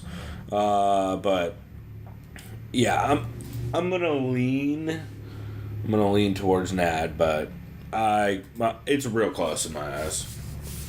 So the next fight we have on this card is a heavyweight bout between possibly the greatest last name in MMA. Mark the Hand of Godbeer, Mark Godbeer, is squaring off against the Russian Dmitry Sosnovsky. Also great nickname. Wicked Machine. That is fucking cool. So basically the battle of the two greatest names in MMA, potentially. Yep. Last time we saw the Englishman Mark Godbeer, who's a big guy. I mean, they're heavyweights. Don't say he beat Walt Harris. He won via DQ because he got head kicked after the eye poke. Oh, that was the guy I was talking about. It was Walt Big Ticket Harris. Yeah. Remember, I was like, wait, is that Curtis Blades? I'm like, no, that wasn't Curtis Blades. That was Walt Harris. Walt Harris. Yeah. And before that, he had the win over Daniel Spitz. And before that, he had his UFC debut against Justin Ledet in November of 2016. He had lost via rear naked choke. And I remember Ledet's pretty savvy on the ground. So really, it's not really a bad thing. Just needs to hone his skills there more, which I'm sure he's been doing. On the other hand, we have the Wicked Machine himself, Dmitry Sosnovsky. This is his UFC debut. Yeah, and a bunch of first-round TKO finishes. And this is probably why he got the call. Wow, a lot of finishes in the first round. Yep. So this guy, I mean, heavyweights pack a fucking wallop either way, but... For sure. And he's out of ATT, which... Oh my. Is always a crazy combination. Jesus Christ. Wow. So yeah, his last 3 fights have been all TKO punches. Yep. Oh, it looks like he beat, probably related to Fedor, Alexander Emelianenko. Yeah. I'm guessing that's the one. That This must have was been right like- before he went to jail or right after he went to jail. Oh, dude, this is the guy. His mugshot was so scary. Yeah. I saw a post on Instagram. It was from the As Shopped as It Gets. It said, based on your birthday, this is you'd have to share a cell with. I'll show you this later. It's fucking fantastic. You got Alexander Emelianenko? Yeah, I was like, who's this creepy That's bad guy? for you, bro. Yeah. I'm like, who's this creepy guy? That's great. It's like, I'd rather have been born in June, because then you have Mike Perry as your cellmate. He'd probably be a total sweetheart. Yeah, relatively. But that's only fair because we know what he is, but... He'll beat up a giant dude named fucking Bobo or whatever. Bobo or some shit. Yeah, this guy doesn't... Wow, Fedor's brother does not look 36, but hats off to him. It's a long 36, dog. He looks 56. I mean, look at Fedor. He took all the young-looking features. Yeah, Fedor looks like he'd be like... He might be... Well, no, he honestly, might be 90, Fedor, he might be 12. Fedor now looks like he could be 40 forever. Yeah. Yeah. He's like him and Don Barris. Yeah. So as far as this fight goes, Godbeer... I'm trying to look at his most notable win. Daniel But- Spitz, probably. I'll just have to say, man, I know Godbeer has more experience in the UFC. I'm gonna go with this Russian dude. I don't give a fuck. That's just a gut call on me. Yeah, I don't want- know, dude. You can't just be knocking motherfuckers out and they're gonna call you out. You gotta throw some fucking fire in your hands, Yeah. dude. If Yeah. especially in the fucking first round, like. I know people throw hands and they hit hard. Everyone hits hard pretty much. I mean, who's the heavyweight off the top of your head that doesn't hit hard? I can't tell because I've never really seen it, honestly. Like, I don't think anyone has pillow hands. Pat Cummins, maybe? Pat Cummins, yeah. Wait, he's not heavyweight. No, I Is think he? we always get confused with It's those the guys, other man. one. They all look like heavyweights. Tim Johnson. The other Bronson, Pat who got Cummins. cut, right? Yeah. I don't think he got cut. He got cut from rankings, right? Yeah. Does that mean he's like just not with the UFC anymore? No, Usually I that think means, he right? just lost to somebody who was near the top 15. Well, see, didn't Cain he? Velasquez is down the rankings completely. Does that just mean Right. if they just wanted to start from I don't scratch? know. Who fucking knows those dumb rankings? Anyway, I'm also going Dimitri because the week in the his win over Oleg was impressive. He 100% will get popped by USADA. I don't know how he hasn't been yet. 100% I'm looking at the last, unless he's just the most, actually he's at ATT, so he won't get popped by USADA, or he'll have a real good tainted supplement excuse. I wonder who his head coach. I don't know who coaches the heavyweights. New there. idea. Yeah, I don't see a way in which he doesn't end up on top of Mark Godbeer punching him in the head a lot. Oh God, sure dog. Getting wily. Okay, next up we have Stevie Ray Vaughan. Just kidding, aka Stephen Ray, Braveheart, the Scotsman, That's right, Stevie Ray Vaughan. versus Ragin' Johnson. Cajun Johnson.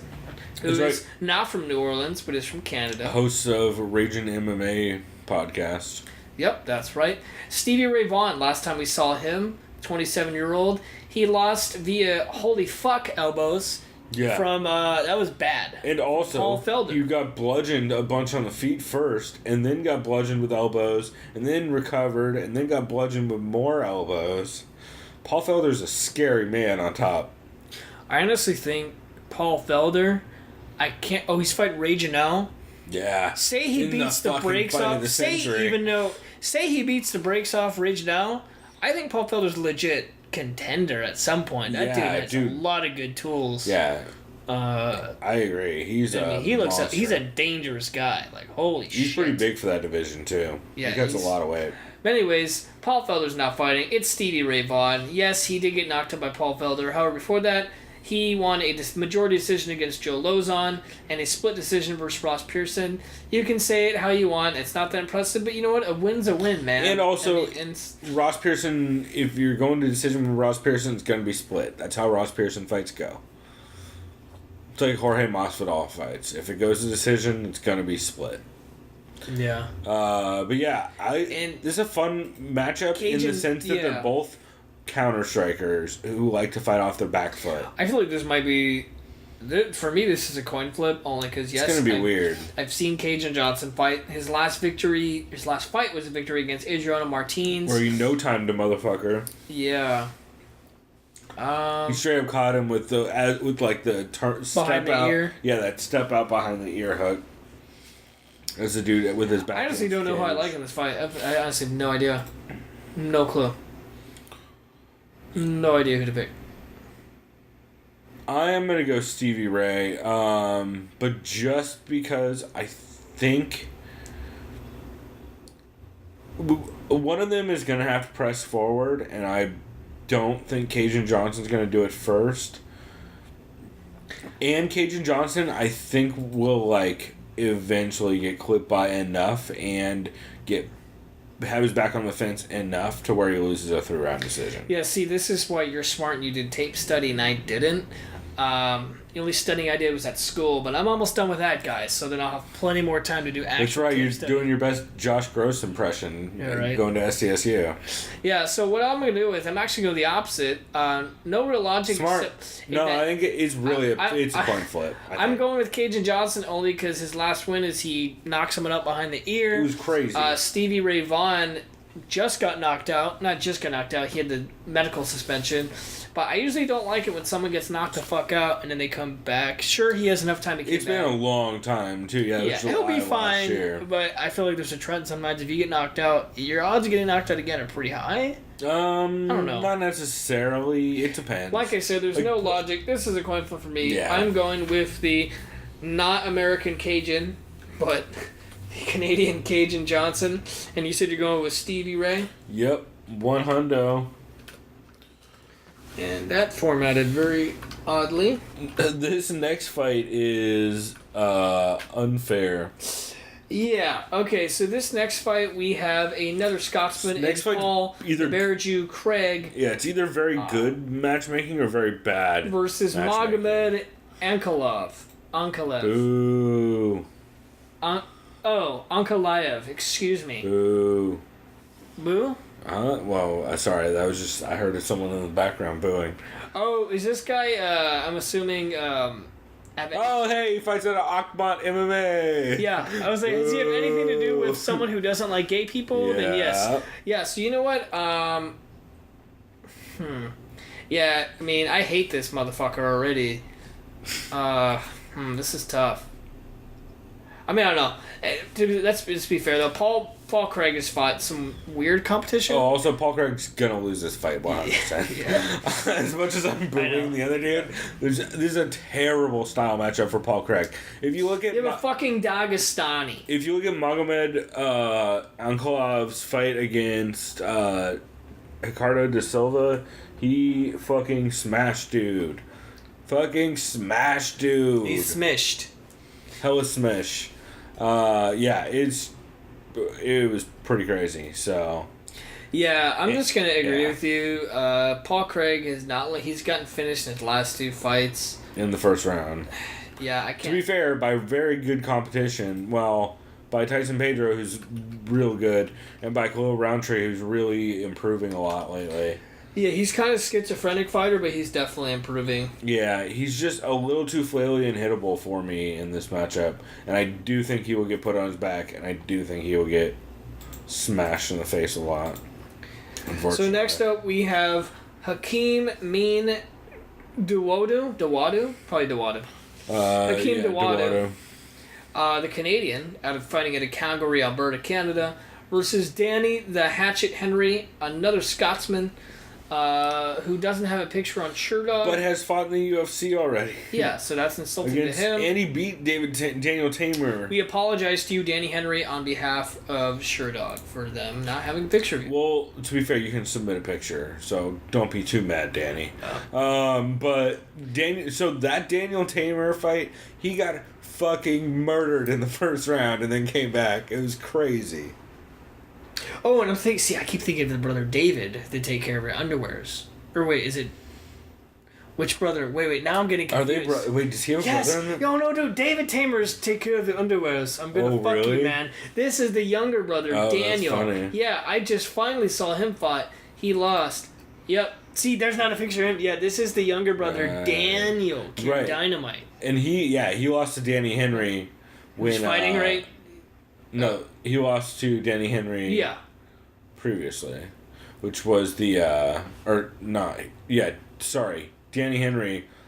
No, God damn it. Danny Henry beat Daniel Tamer. Thank you. The You Tamer we flip know back and is forth too much. David Tamer, Yes. who beat Lando Venata. And that was a hell of a fucking fight. That was a Yes. fantastic fight. Also, Daniel Tamer beat the living Danny Henry beat the living shit.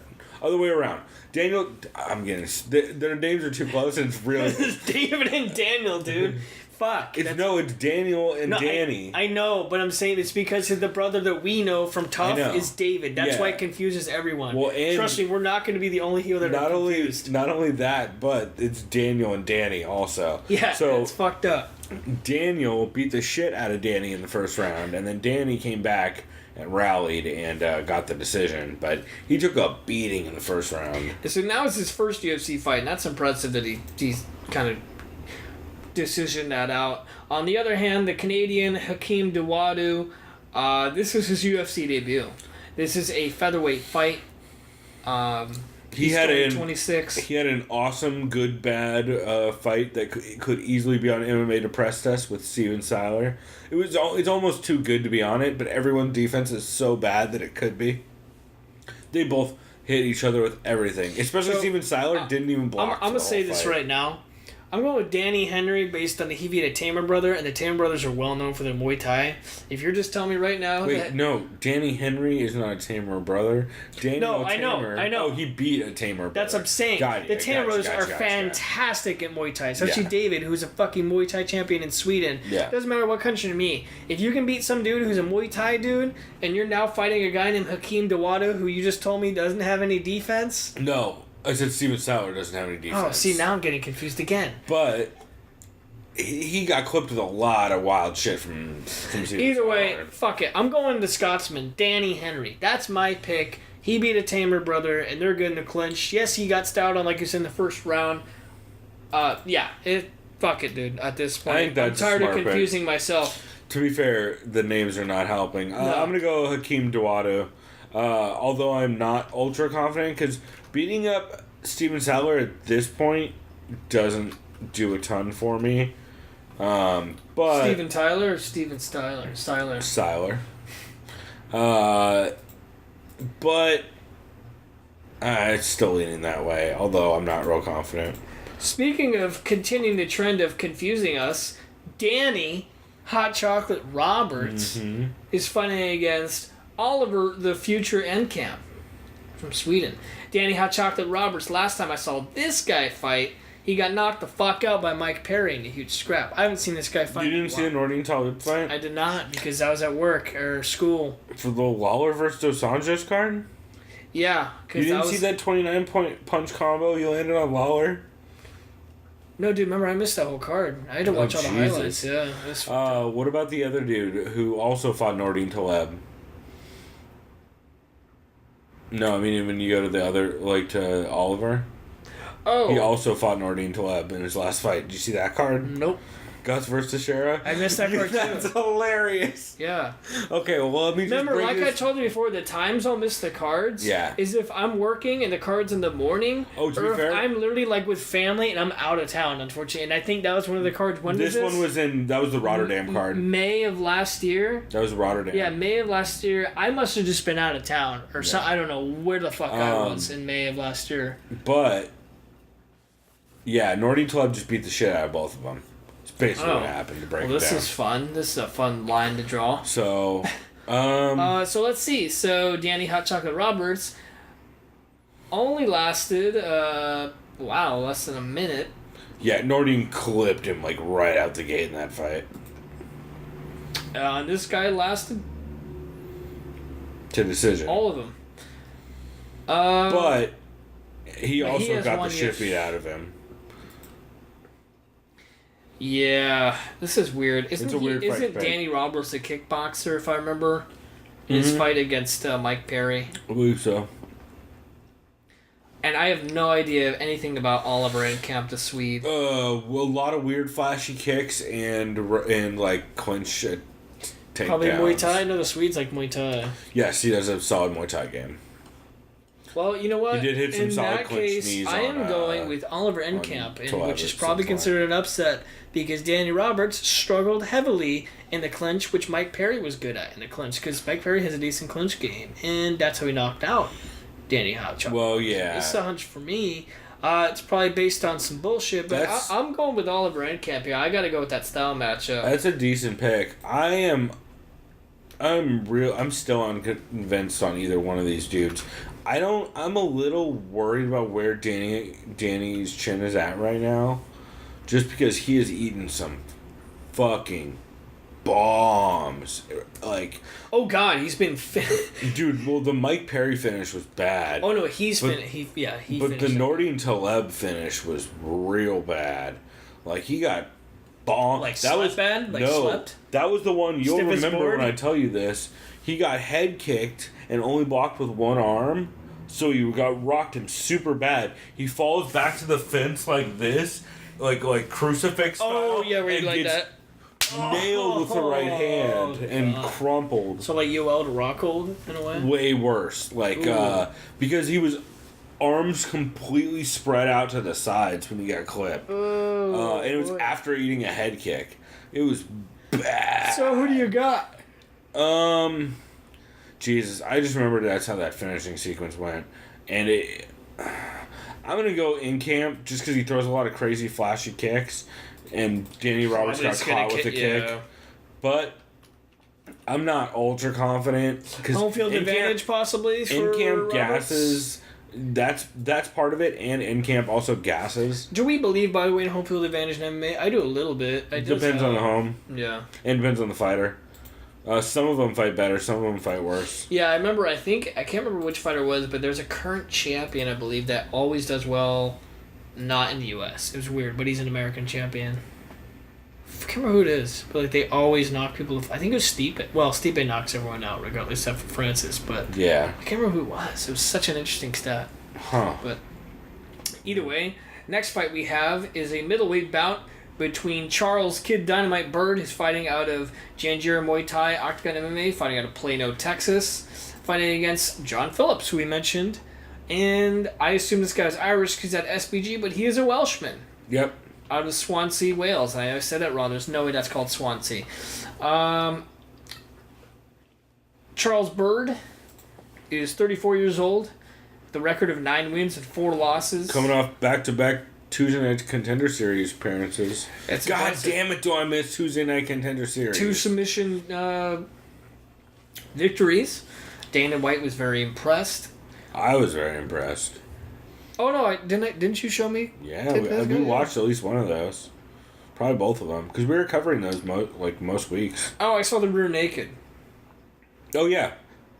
Yeah, that was cool. Yeah, it's and we got John Phillips, so I was like, wow, this guy looks actually pretty big for a middleweight. This guy has fucking grenades for hands. Yeah. At least in that fight I saw. He throws fucking mollywhoppers. Oh wow, went over Charlie Ward too. Wow. Holy fuck. I know this is UFC debut. And lost to Jesse Taylor. But, JT Money. Yep. So this is the thing. His last loss was to a very good wrestler. Charles Bird is a grappler. Yep, with solid wrestling. Don't know how his chin is, because apparently this guy has grenades for hands. So this goes one of 2 ways. John Phillips clips him early, and night-night. That's all she wrote. Or Charles Bird is able to keep his distance, take him to the ground, and either rough out a decision or submit him early. Based on that little amount of tape I saw of John Phillips, and in the clinch being frantic and wild, I'm going to go with Charles Bird. I don't care that John Phillips is hyped up and it's his debut. I think Bird is going to be able to take him down and get his back. But then again, I haven't seen any sort of takedown defense, either from John Phillips, some kind of grasping at straws. I'm just going based on what I see. This dude's wild as fuck, leaves himself exposed just for even a single leg. I feel like Bird's going to be able to take him down, take his back, and sink that shit in. Yeah, I'm totally on board with that. The only, 100%, I would not be surprised if John Phillips just comes out and blasts him with those yeah, I mean, or throws a crazy lead straight and just immediately annihilates him. But it's hard to go with that odds-wise. That's why I'm not picking that. Yeah. Honestly, I just can't, because technically any fighter with knockout power could do that. Like Right. Francis Ngannou could have done it, and then everyone's like, I told you so. It's like, well, not really, but. Yeah, and I've been pretty fucking impressed with Charles Byrd. I know it was Tuesday Night Contender Series, but to be fair to him, he's one of the few Tuesday Night Contender Series fighters who didn't test positive for something. So, I'm going to go with him. It's actually really interesting. Dude, there's a lot of them. Was it just a lot of fighters were kind of ignorant about just the testing process, and when people... I think it was a combination of that and a combination of them getting late call notices and not being able to cycle off quick enough. One of the two. But, yeah. It's interesting for sure. So the next fight we have... This is a fun fight. ...is an Englishman, Leon Rocky Edwards. This is... Oh, and he's fighting Peter Sabata. This is a welterweight bout. Peter Sabata, the German, fighting out of Planet Eater. It's kind of a cool gym name. Yeah, it's a great name. Leon Edwards is fighting out of UTC Birmingham, an American kickboxing academy. According to Sherdog, which so I don't think he's out of AKA anymore. Yeah, he probably left. I don't think he's training with AKA anymore. But I have no idea. Anyways, Leon Edwards, last time we saw him... I'm pretty positive he's not. He had a decision win I think John Morgan actually talked about it on MMA Junkie with him. Or I mean on MMA Road Show with him. Last time we saw Leon Edwards, he had a decision victory over Brian Barberena at UFC Rotterdam in last September. Before that, oh wow, he went to decision and won against Vicente Luque. That's impressive. For sure. Peter Sabata, last time we saw him, he had a vicious knockout against Ben Saunders. I only say vicious because he beat the fuck out of him early. Dude. He was bleeding like crazy. And then he finally put him to sleep. That was... Dude, I feel like this fight's pretty close, actually, at least in the feet. Both guys have volume like fun crazy. For sure. Leon Edwards got blasted in his last fight. Wow, so it looks like Sabata is a rear naked choke practitioner. He just loves that. Leon Edwards, I'm trying to look for losses to submission. Nope. Okay. And he must have really good submission defense. And he's the dude who caught Albert Tumanov with the...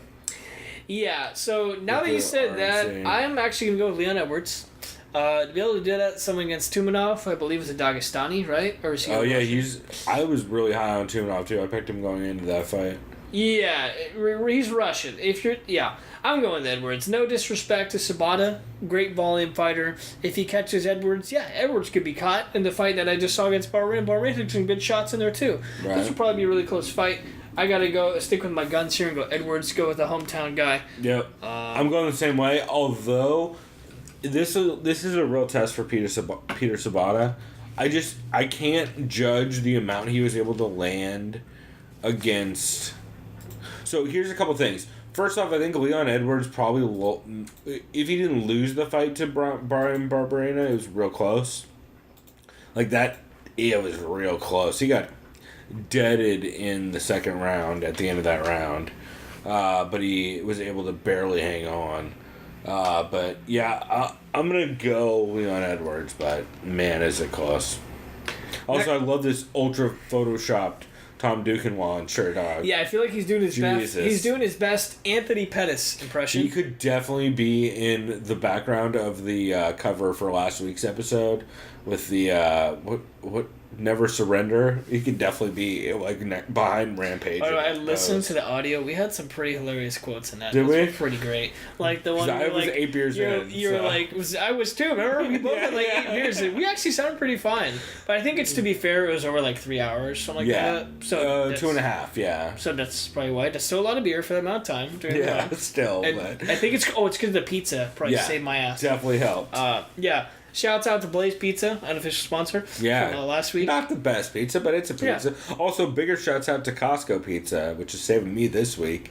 And Costco Pizza is just good in general. I remember you did have that quote. You're like, hey, what is that one-hit wonder song? And you mentioned Fastball. And I'm like, you know what? I listened to something like, God damn it, now this sounds stuck in my head. Yeah. So, hey now, you're an all-star. Oh, no, that's Smash Mouth. Somebody.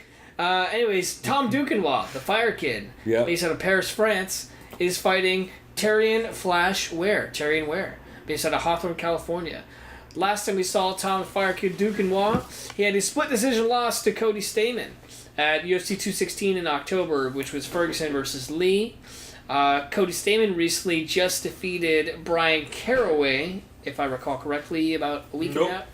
Wait, Yep. was it Brian Caraway? Cody Stamann. Oh, Cody Stamann. Yeah. And I almost scored that for Brian Caraway. I thought it was a fucking close. It was really close. That honestly should have been a could've gone draw. either way. Should have probably been a draw, if you can't call it. But that's if you can't call it. I think I scored it for Caraway, but barely. I don't remember, but yeah, it was really close.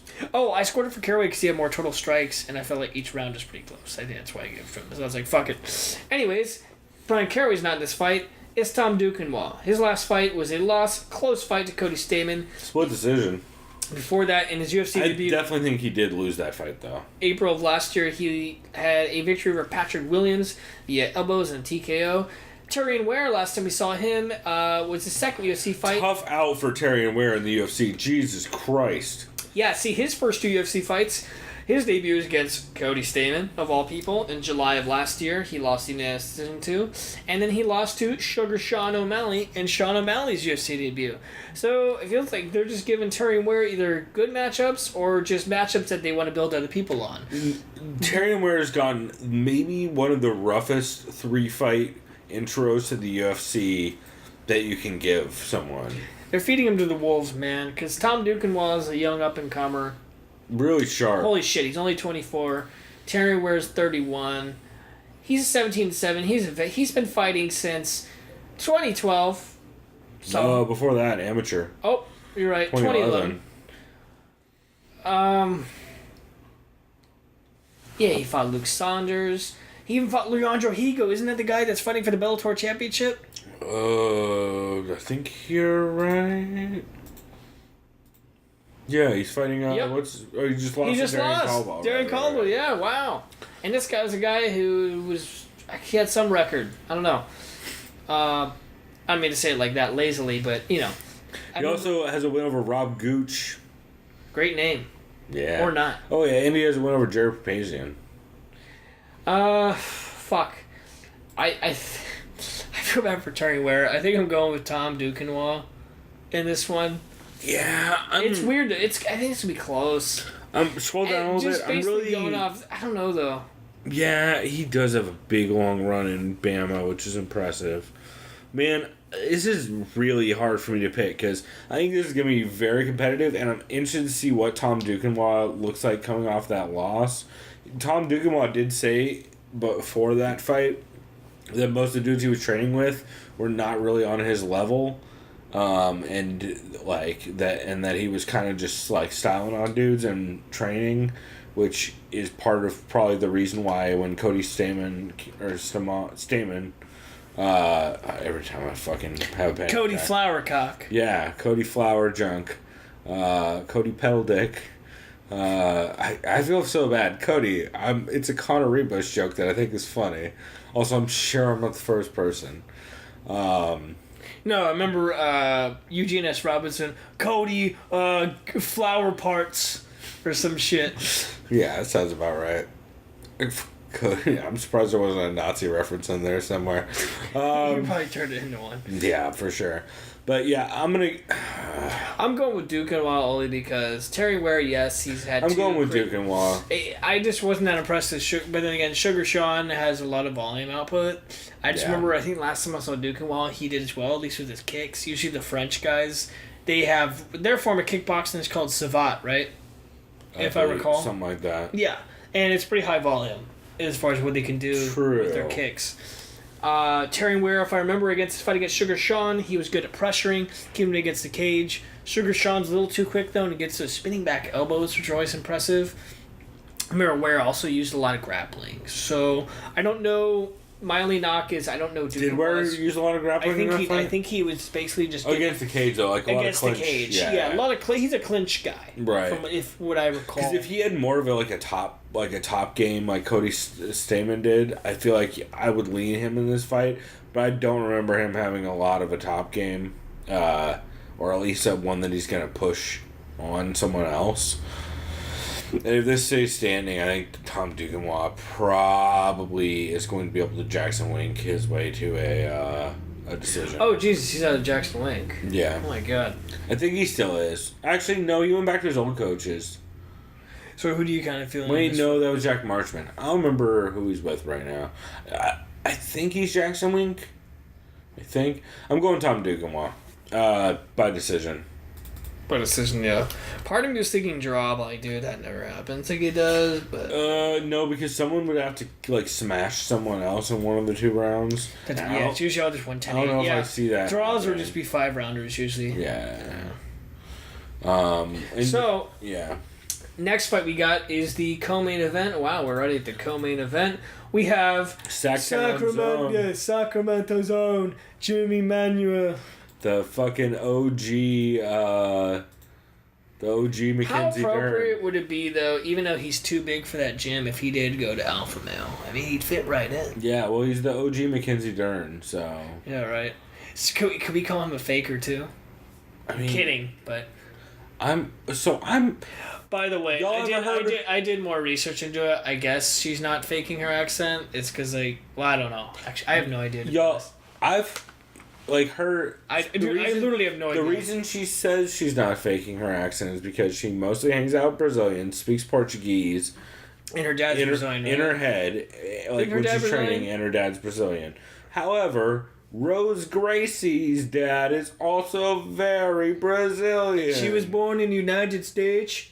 And she just talks mostly... Like she has a an American? tiny touch of an accent... But you can hear radio she did with TJ DeSantis, where she basically just sounds like a chick in LA with a tiny touch of a Brazilian accent. And her dad is she's fucking Rose Gracie. So instead of going, I had an acai bowl yesterday, I had your acai bowl yesterday. No, not way more subtle. Oh, no. It's not like, so I'm not convinced about Mackenzie Dern not wanting attention. For sure, her Instagram tells me she wants attention. To be fair, her name doesn't help either. It's like the whitest name of all time. How dare the UFC give that fight to Jessica Rose Clark instead of Angela Hill? I know you're trying to build a contender, but let Angela Hill style on somebody. You know what Angela Hill would do to Mackenzie Dern? Oh, you're right. It is a man. Yeah, you confused me. What did I say? Ashley Evans Smith? No.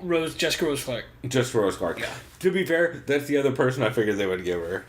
But Jessica Rose Clark, they're like, anyways, we can't let her kill Paige. Yeah, and, no, I agree 100%. They got to build her up. Yeah. Anyways, we got Sacramento Zone, or I really should say Morden, England Zone. Jimmy Manuel, the poster boy. Last time we saw him, he had no time to win that fight, clearly, as he got his hard drive shut off by Volkan Oezdemir. To be fair, and that was one of the most violent knockouts I've ever seen. Not because of just the clinch uppercuts, but the fact that Volkan threw his head into the fucking canvas, literally just throwing his head. Yep. That was bad. I would also argue the Anthony Johnson one was pretty bad as well. That was really bad, too. Basically, when Manuel gets finished... And Gus, actually. Wow. Yeah, and that's worse, too. You lose to basically your best friend. Yeah. That's gotta be bad, too. Well, I guess not, because technically they can be like, alright, sorry. Yo, you know if he wins, it's him, Latifi, and... Oh, God. So they literally can't fight each other. They can't. No, they can't. 5. They won't fight each other, because they all turn the same One of them said they would fight the other one. I forget who. Oh, Latifi would fight Jimmy. I think Latifi said, I'll never fight Gus. But then again, Gus said, I'll never fight Jimmy, and Jimmy said, I'll never fight Gus. So that means it'd have to be Latifi versus Jimmy. Fuck. Yeah. It's oh God! What a fucking shit show. And DC. What if DC stays a heavyweight? Then that's your light heavyweight. Oh, knowing WME, the interim light heavyweight. John Jones. No, John Vellante. Bring Tom Lawler back. Yeah, I'm kidding, guys. That'd be a nightmare. I like John Vellante. He seems like a really cool guy, but I'm sorry, as a fighter, holy shit. I like John Vellante. No, like he seems like he's fucking hilarious. I like the guy. And like his... But I don't like to watch him fight. I'm just telling you right now. I do not like him as a fighter. The defense is so hard to watch. Like, he seems hilarious. Like, Stipe loves him. Weidman, he seems like a really funny guy. Yeah, I just wish he'd block. Yeah. Or move his head. This isn't a Rocky movie. It wasn't until Rocky 3, rather. Anyways, I'm way off. No, we're way past the Rocky fight with Rocky versus Drago. Or Clubber was when he started, actually. No, because it's Leon Rocky Edwards and what's the other dude's name? Peter Alexander Drago Volkov. No, it's Peter something. No, Drago is Volkov. Right? Is that what it is? Yeah, That? Alexander Drago Volkov. Oh, so it's a card specific Rocky card. Joke. Anyways, Jimmy Manuwa got knocked the fuck out really bad by Volkan in no time. Jan Blachowicz, a.k.a. BJ Blazkowicz from Wolfenstein fame. Not really, but possibly. John Blachowicz. Not really, but possibly. Yeah, maybe his grandpa. No, His grandpa was BJ Blazkowicz. His grandpa definitely shot robot Nazi dogs in the future. I totally agree. Yeah. Clearly, his grandpa went to the moon to fight Nazis. Yeah. So I still need to finish Wolfenstein 2. I kind of took a long those games are a thing, you guys. It's fun. They're real good. Who doesn't love killing Nazis, man? God damn. That shit's fun. Anyways, last time we saw... Yeah. David Duke. Jan Blachowicz, last time we saw him, he won, He beat Jared Cannonier. I always want to say Cannonier, but I'm probably way wrong. It's Cannonier. Yeah. I know, I do too. The way it's spelled. Yeah. And he also had a little 2-fight win streak. Devin Clark and Jared Cannonier, his last loss was to Patrick Cummins. Which, good luck taking a decision off Pat Cummins if you. And then before that, he had survived a decision to Alexander Gustafsson. He lost, but he survived. That's still impressive. He's a scrappy motherfucker. Yeah, man, this is actually a pretty good matchup. It is. Especially, it's a good test to see where both dudes are at right now. Because Jimmy Manuwa, while having that first round knockout over. Dude, Jimmy Manuwa's 38. That's right. Wow, I forgot about that. Wow. That's interesting. How old is... Oh, but that's right, though. He didn't start training till he was like 27, 28. He was late. He was late in the game. He was like my age. How old's Jan? If I can maneuver an actual mouse. He's 35. Okay. So which way are you leaning? Poland's own, Jan Blachowicz. I'll be honest, I don't know, man. Blachowicz? I think it's actually Blachowicz. I think it's Blachowicz. Because in my head, the reason why I've been saying Blazkowicz, but it's because of Wolfenstein. Yeah. I know that's not right. I just like saying that. It's literally Blachowicz. Like 100%, it's Blachowicz. Every time I try and think of a fighter's name, I just try and hear John Anik say it. I would bet money. It's Blachowicz. Jan Blachowicz. It's literally how Jan Blachowicz. I think it's Jan too. I like how even when I think it's Anik, I still do the Mike Goldberg impression. Oh yeah. Jan Blachowicz. Dana White is fighting Dana White. Instead of John, I'd be like Jan Blachowicz, shit like that. But anyways, Jan Blachowicz, I just don't know Jimmy Manuwa's takedown defense. I haven't seen him try. But then again, that because he usually knocks motherfuckers out or he gets knocked out. Pretty good. This is a rematch. Oh my god, I had no idea. Yeah, he beat him by decision before.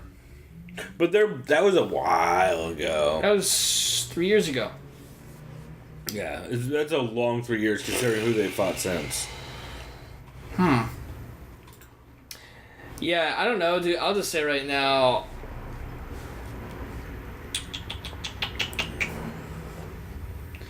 You know what? I'm going Jimmy Manuwa. The reason why I'm going Jimmy Manuwa is he'll probably go to decision again, but it's in England. And that's smart. It's the home field advantage. I didn't think about that. Nope, I remember because the last card I watched, 222, right? I was explaining to Trevor in G6. I'm like, guess which judge is on this card, boys? Do you remember Adelaide Bird? Adelaide's? Yes. Yeah. By the way, how good was DC and Rogan with that shit? Oh, that was fantastic. Rogan said, I gotta stop talking about Adelaide Bird. Hey, I'm sure she's a nice lady. So's my mom, but I don't want her reffing cards. Which he said before in his podcast, but it's fucking amazing to hear him say it on the fucking broadcast. And DC just keeps going, somebody get Joe Rogan. It's fucking great. It's pretty fucking awesome. John Anik keeps setting him up to say more fucked up shit. It's fantastic. So I'm going with Jimmy Manuwa, Sacktown Zone. So I am as well. Yeah, Don't get me wrong. If Blachowicz wins, Not be surprised, but yeah, no, I do see this going to either Manoa wins in the first round via knockout, or like because Blachowicz engages with him and gets into a wild brawl, or it turns into a really slow 3-round 205 fight, and we see Jimmy Manoa win thanks to London. Because that was the one thing that I wasn't super confident about, is like, if this goes 3 rounds, is he going to get the decision? But then you reminded me, yeah, it's London, so of course he will. So Shouts out to fucking Fresno Zone or whatever. Sacktown. Sacktown Zone. Dude, it's the greatest thing ever if he grabbed the mic. He's like, "What's up, motherfuckers? I'm from Sacktown." Sacktown in this home. Right. Like, everyone would be like, "What's going on?" The best part, yeah, that'd be... What's going on, mate? It'd be pretty solid. That would be probably the greatest thing of all time. If, like, he literally Like, it was just a ruse. Sorry, y'all. That was the accent. No Cal up in this motherfucker. Yeah. Also, I'm applying for acting jobs. Yeah, right. Anyways, in the main event of the evening, we got Fabricio Werdum, a.k.a. Maricon, just kidding, versus Alexander, not Ivan Drago Volkov. This dude is tall as shit. He's super tall. He's 6'7". It was a battle of the big tall building versus skyscraper last, and he won. He TKO'd Stefan Struve, which at this point doesn't seem impressive. I'm sorry. Okay, it's impressive based on that guy's tall as fuck. Because, yeah, like... Or taller. Yeah, that's a weird matchup for him. And it showed that he won't get swayed by weird matchups. Holy fuck, this guy's had a lot of fights. Yeah. Well, he fought in Bellator. He was the Bellator champ. A bunch of M1 fights. Shit, that's right. Yeah. Oh, wait, didn't someone mention he was like the actual last or most recent Bellator heavyweight champ? No. Because he lost the belt to somebody. Well, I guess he's left. Vitaly Minikov. Oh, Minikov, yeah. That's where he lost the belt to. Yeah. So anyways, So let me see. I want to see the last time he lost via a submission. Never. Oh, nope. Well, 8 years ago. So, yeah. Not really relevant. And the reason I'm saying this is, well, why are you saying this, Chris? Well, you've seen Fabricio Werdum fight. He's quite the BJJ savant. Yeah, shouts out to Wal Harris. Yeah. And Marcin Tybura. Last time we saw... Oh, he went to decision? Dude, I didn't even see... How was this fight? I remember I did not see this fight. It was a lot of... I know Tybura has decent BJJ, too. It was just Fabricio picking him apart from the outside, basically. Okay. Like, a lot of kicks, and Marcin not really being able to ever really... I'm trying to remember, Volkov has some KO power. Well, everyone at heavyweight does. Yeah. I mean, Volkov... I don't know if Werdum, though, to be fair. Of all the heavyweights, I'd say he probably doesn't have that much KO power. To be fair... His knees do. To be fair to Volkov, the only dude that's realistic to KO in his 3 fights is Stefan Struve. Like... But if you scroll down, I believe he does have... Oh, that's right. He has that decision to Czech Congo, which fucking happens. Because Czech Congo will lie on a motherfucker if you let him. But... And knee you in the ball sack. Oh, at least twice. He's the king of that. There's nobody knees dicks like Czech Congo, which is the double scary because he wears glasses. So Czech Congo is super smart. Check your cup check Congo. That's my nickname for him now. All cup right. check Congo. That nickname will come in handy once a year in Bellator. Yeah, right. Whenever he fights. Yeah, when he ends up winning the Bellator Heavyweight Championship because this tournament falls apart. Isn't he an alternate? No. Oh, that was a joke someone made, huh? But I'm sure if they run out of enough people, it'll happen. Which is possible. No, didn't you hear? J.O.P. Sonnen, the great one, is going to win it all, right? Oh, yeah. The 185er is going to win the heavyweight tournament for sure. I'm going to laugh if that happens. That'd be fantastic. I'm pretty positive it will. It's not. Cough, Ryan Bader. Yeah, Ryan Bader all day. Anyways, who do you got? I mean, my gut just says Fabricio via submission because he's so good at it and getting just cop control. That's probably a smart pick. And I'm just going to go with it because I only seen Volkov fight once, and I think it's Stefan Struve. Sure, Struve's a tall motherfucker, but he doesn't use his length to his advantage. Yeah, I'm gonna go for Fabricio via decision. Unfortunately, Decision. I want to. I think if Volkov wins, it really changes up the heavyweight division in a fun way. And I think Volkov is very underrated.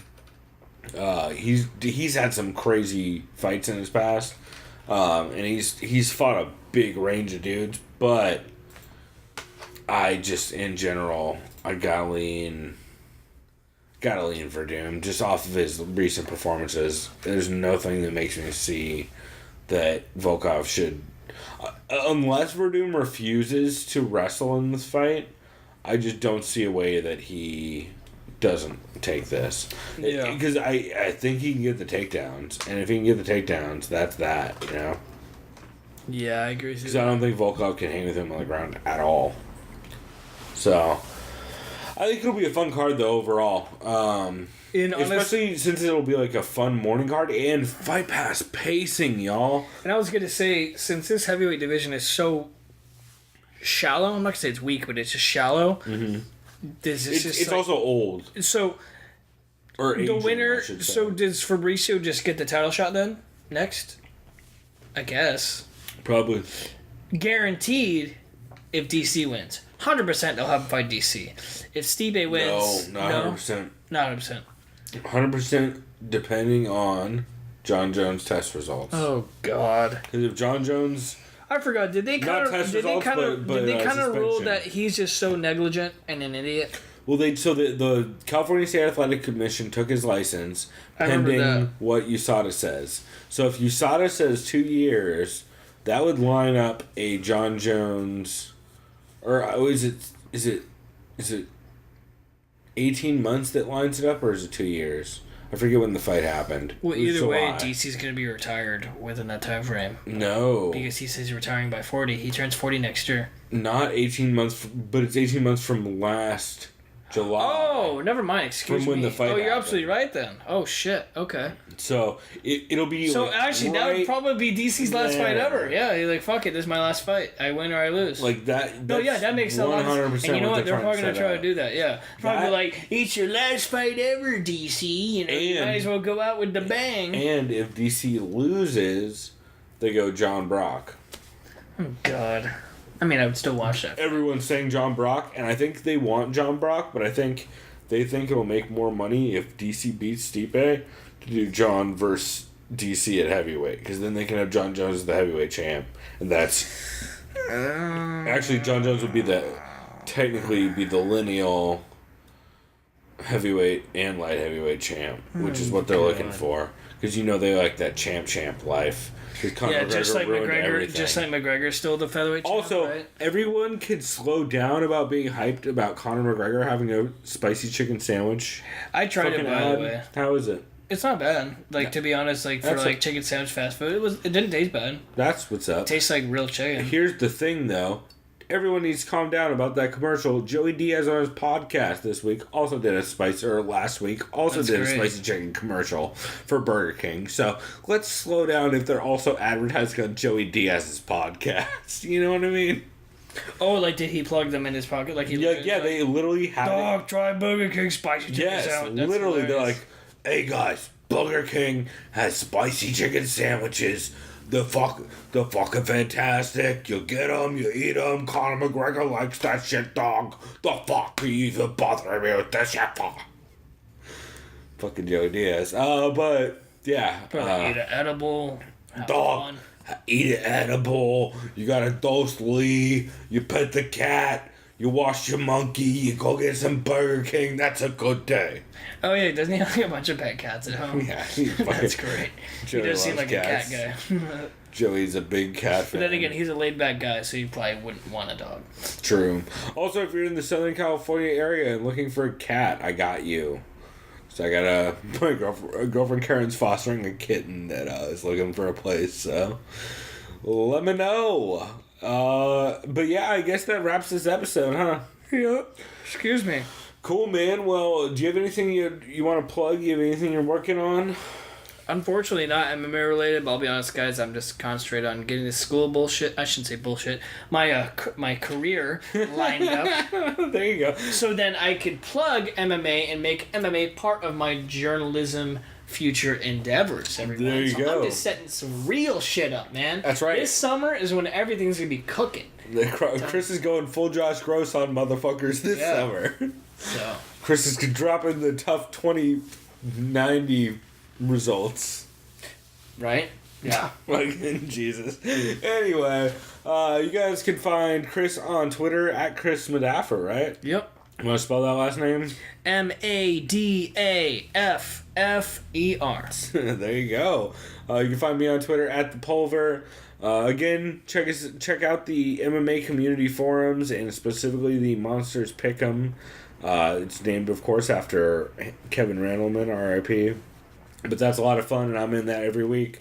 Also, I've pimped their live boards before a couple times, or their live fight night threads, rather. And I highly recommend checking those out because they're a lot of fun, and I'm in there most times. So if you're ever just hanging out and want to chat and talk shit and post some fucked up GIFs and show us what weed you're smoking, that is 100% the place to do it. Those are a lot of fun. Also, you can find a good river or two if you're looking for one. And we will go ahead and wrap this here, man. But again, if you would, we would appreciate if you leave us a review on iTunes, if you give us like and or a thumbs up or whatever it's called on YouTube, subscribe to that. On YouTube, every week we do try and put out playlists of all the podcasts we talk about. It's that way. If they're on YouTube, we have there's a big playlist there you can easily find, and you don't have to dig for each video individually. And yeah, let us know any improvements you want, anything we should step our shit up on, any suggestions. I did hear a suggestion that maybe we should do a swapcast one of these days with the guys who do one of my new show picks this week. So we might have that's to, right. Yeah, we might have to go with Matt and Ed and make something like that happen one of these days. Talk like an upcoming card or something. That'd be dope. Yeah, it'd be fun. Especially since Matt's down here near Temecula anyway, shit. Close enough. We'll have to go grab a beer with him or something at least. We'll go. Head up to Balance Point in Temecula. Hell yeah, dude. Hey, I don't need an extra excuse to head up to Balance Point. I'm on board already. So we'll go ahead and wrap this here, but I hope everybody has a good one. Have fun watching this early morning card on Fight Pass. If you guys don't have Fight Pass, I highly recommend at least getting the trial and experiencing one of these Fight Pass cards, just because the pacing is so much goddamn better. It's fantastic. You don't have to sit through commercial breaks. You don't have to sit through any like long drawn out Fox Sports segments. It's literally just like banging out fights at a crazy pace, and maybe you have a 20 or 30 minute intermission if the fights all end in quick knockouts before the main card starts. So check that out, and send us a tweet or an email at chris@thesoundofviolence.com. Let us know how we should step our shit up, and till next time, everybody. Chris, you got anything else? Nope. All right. For me. Then go do something decadent. We out. Peace.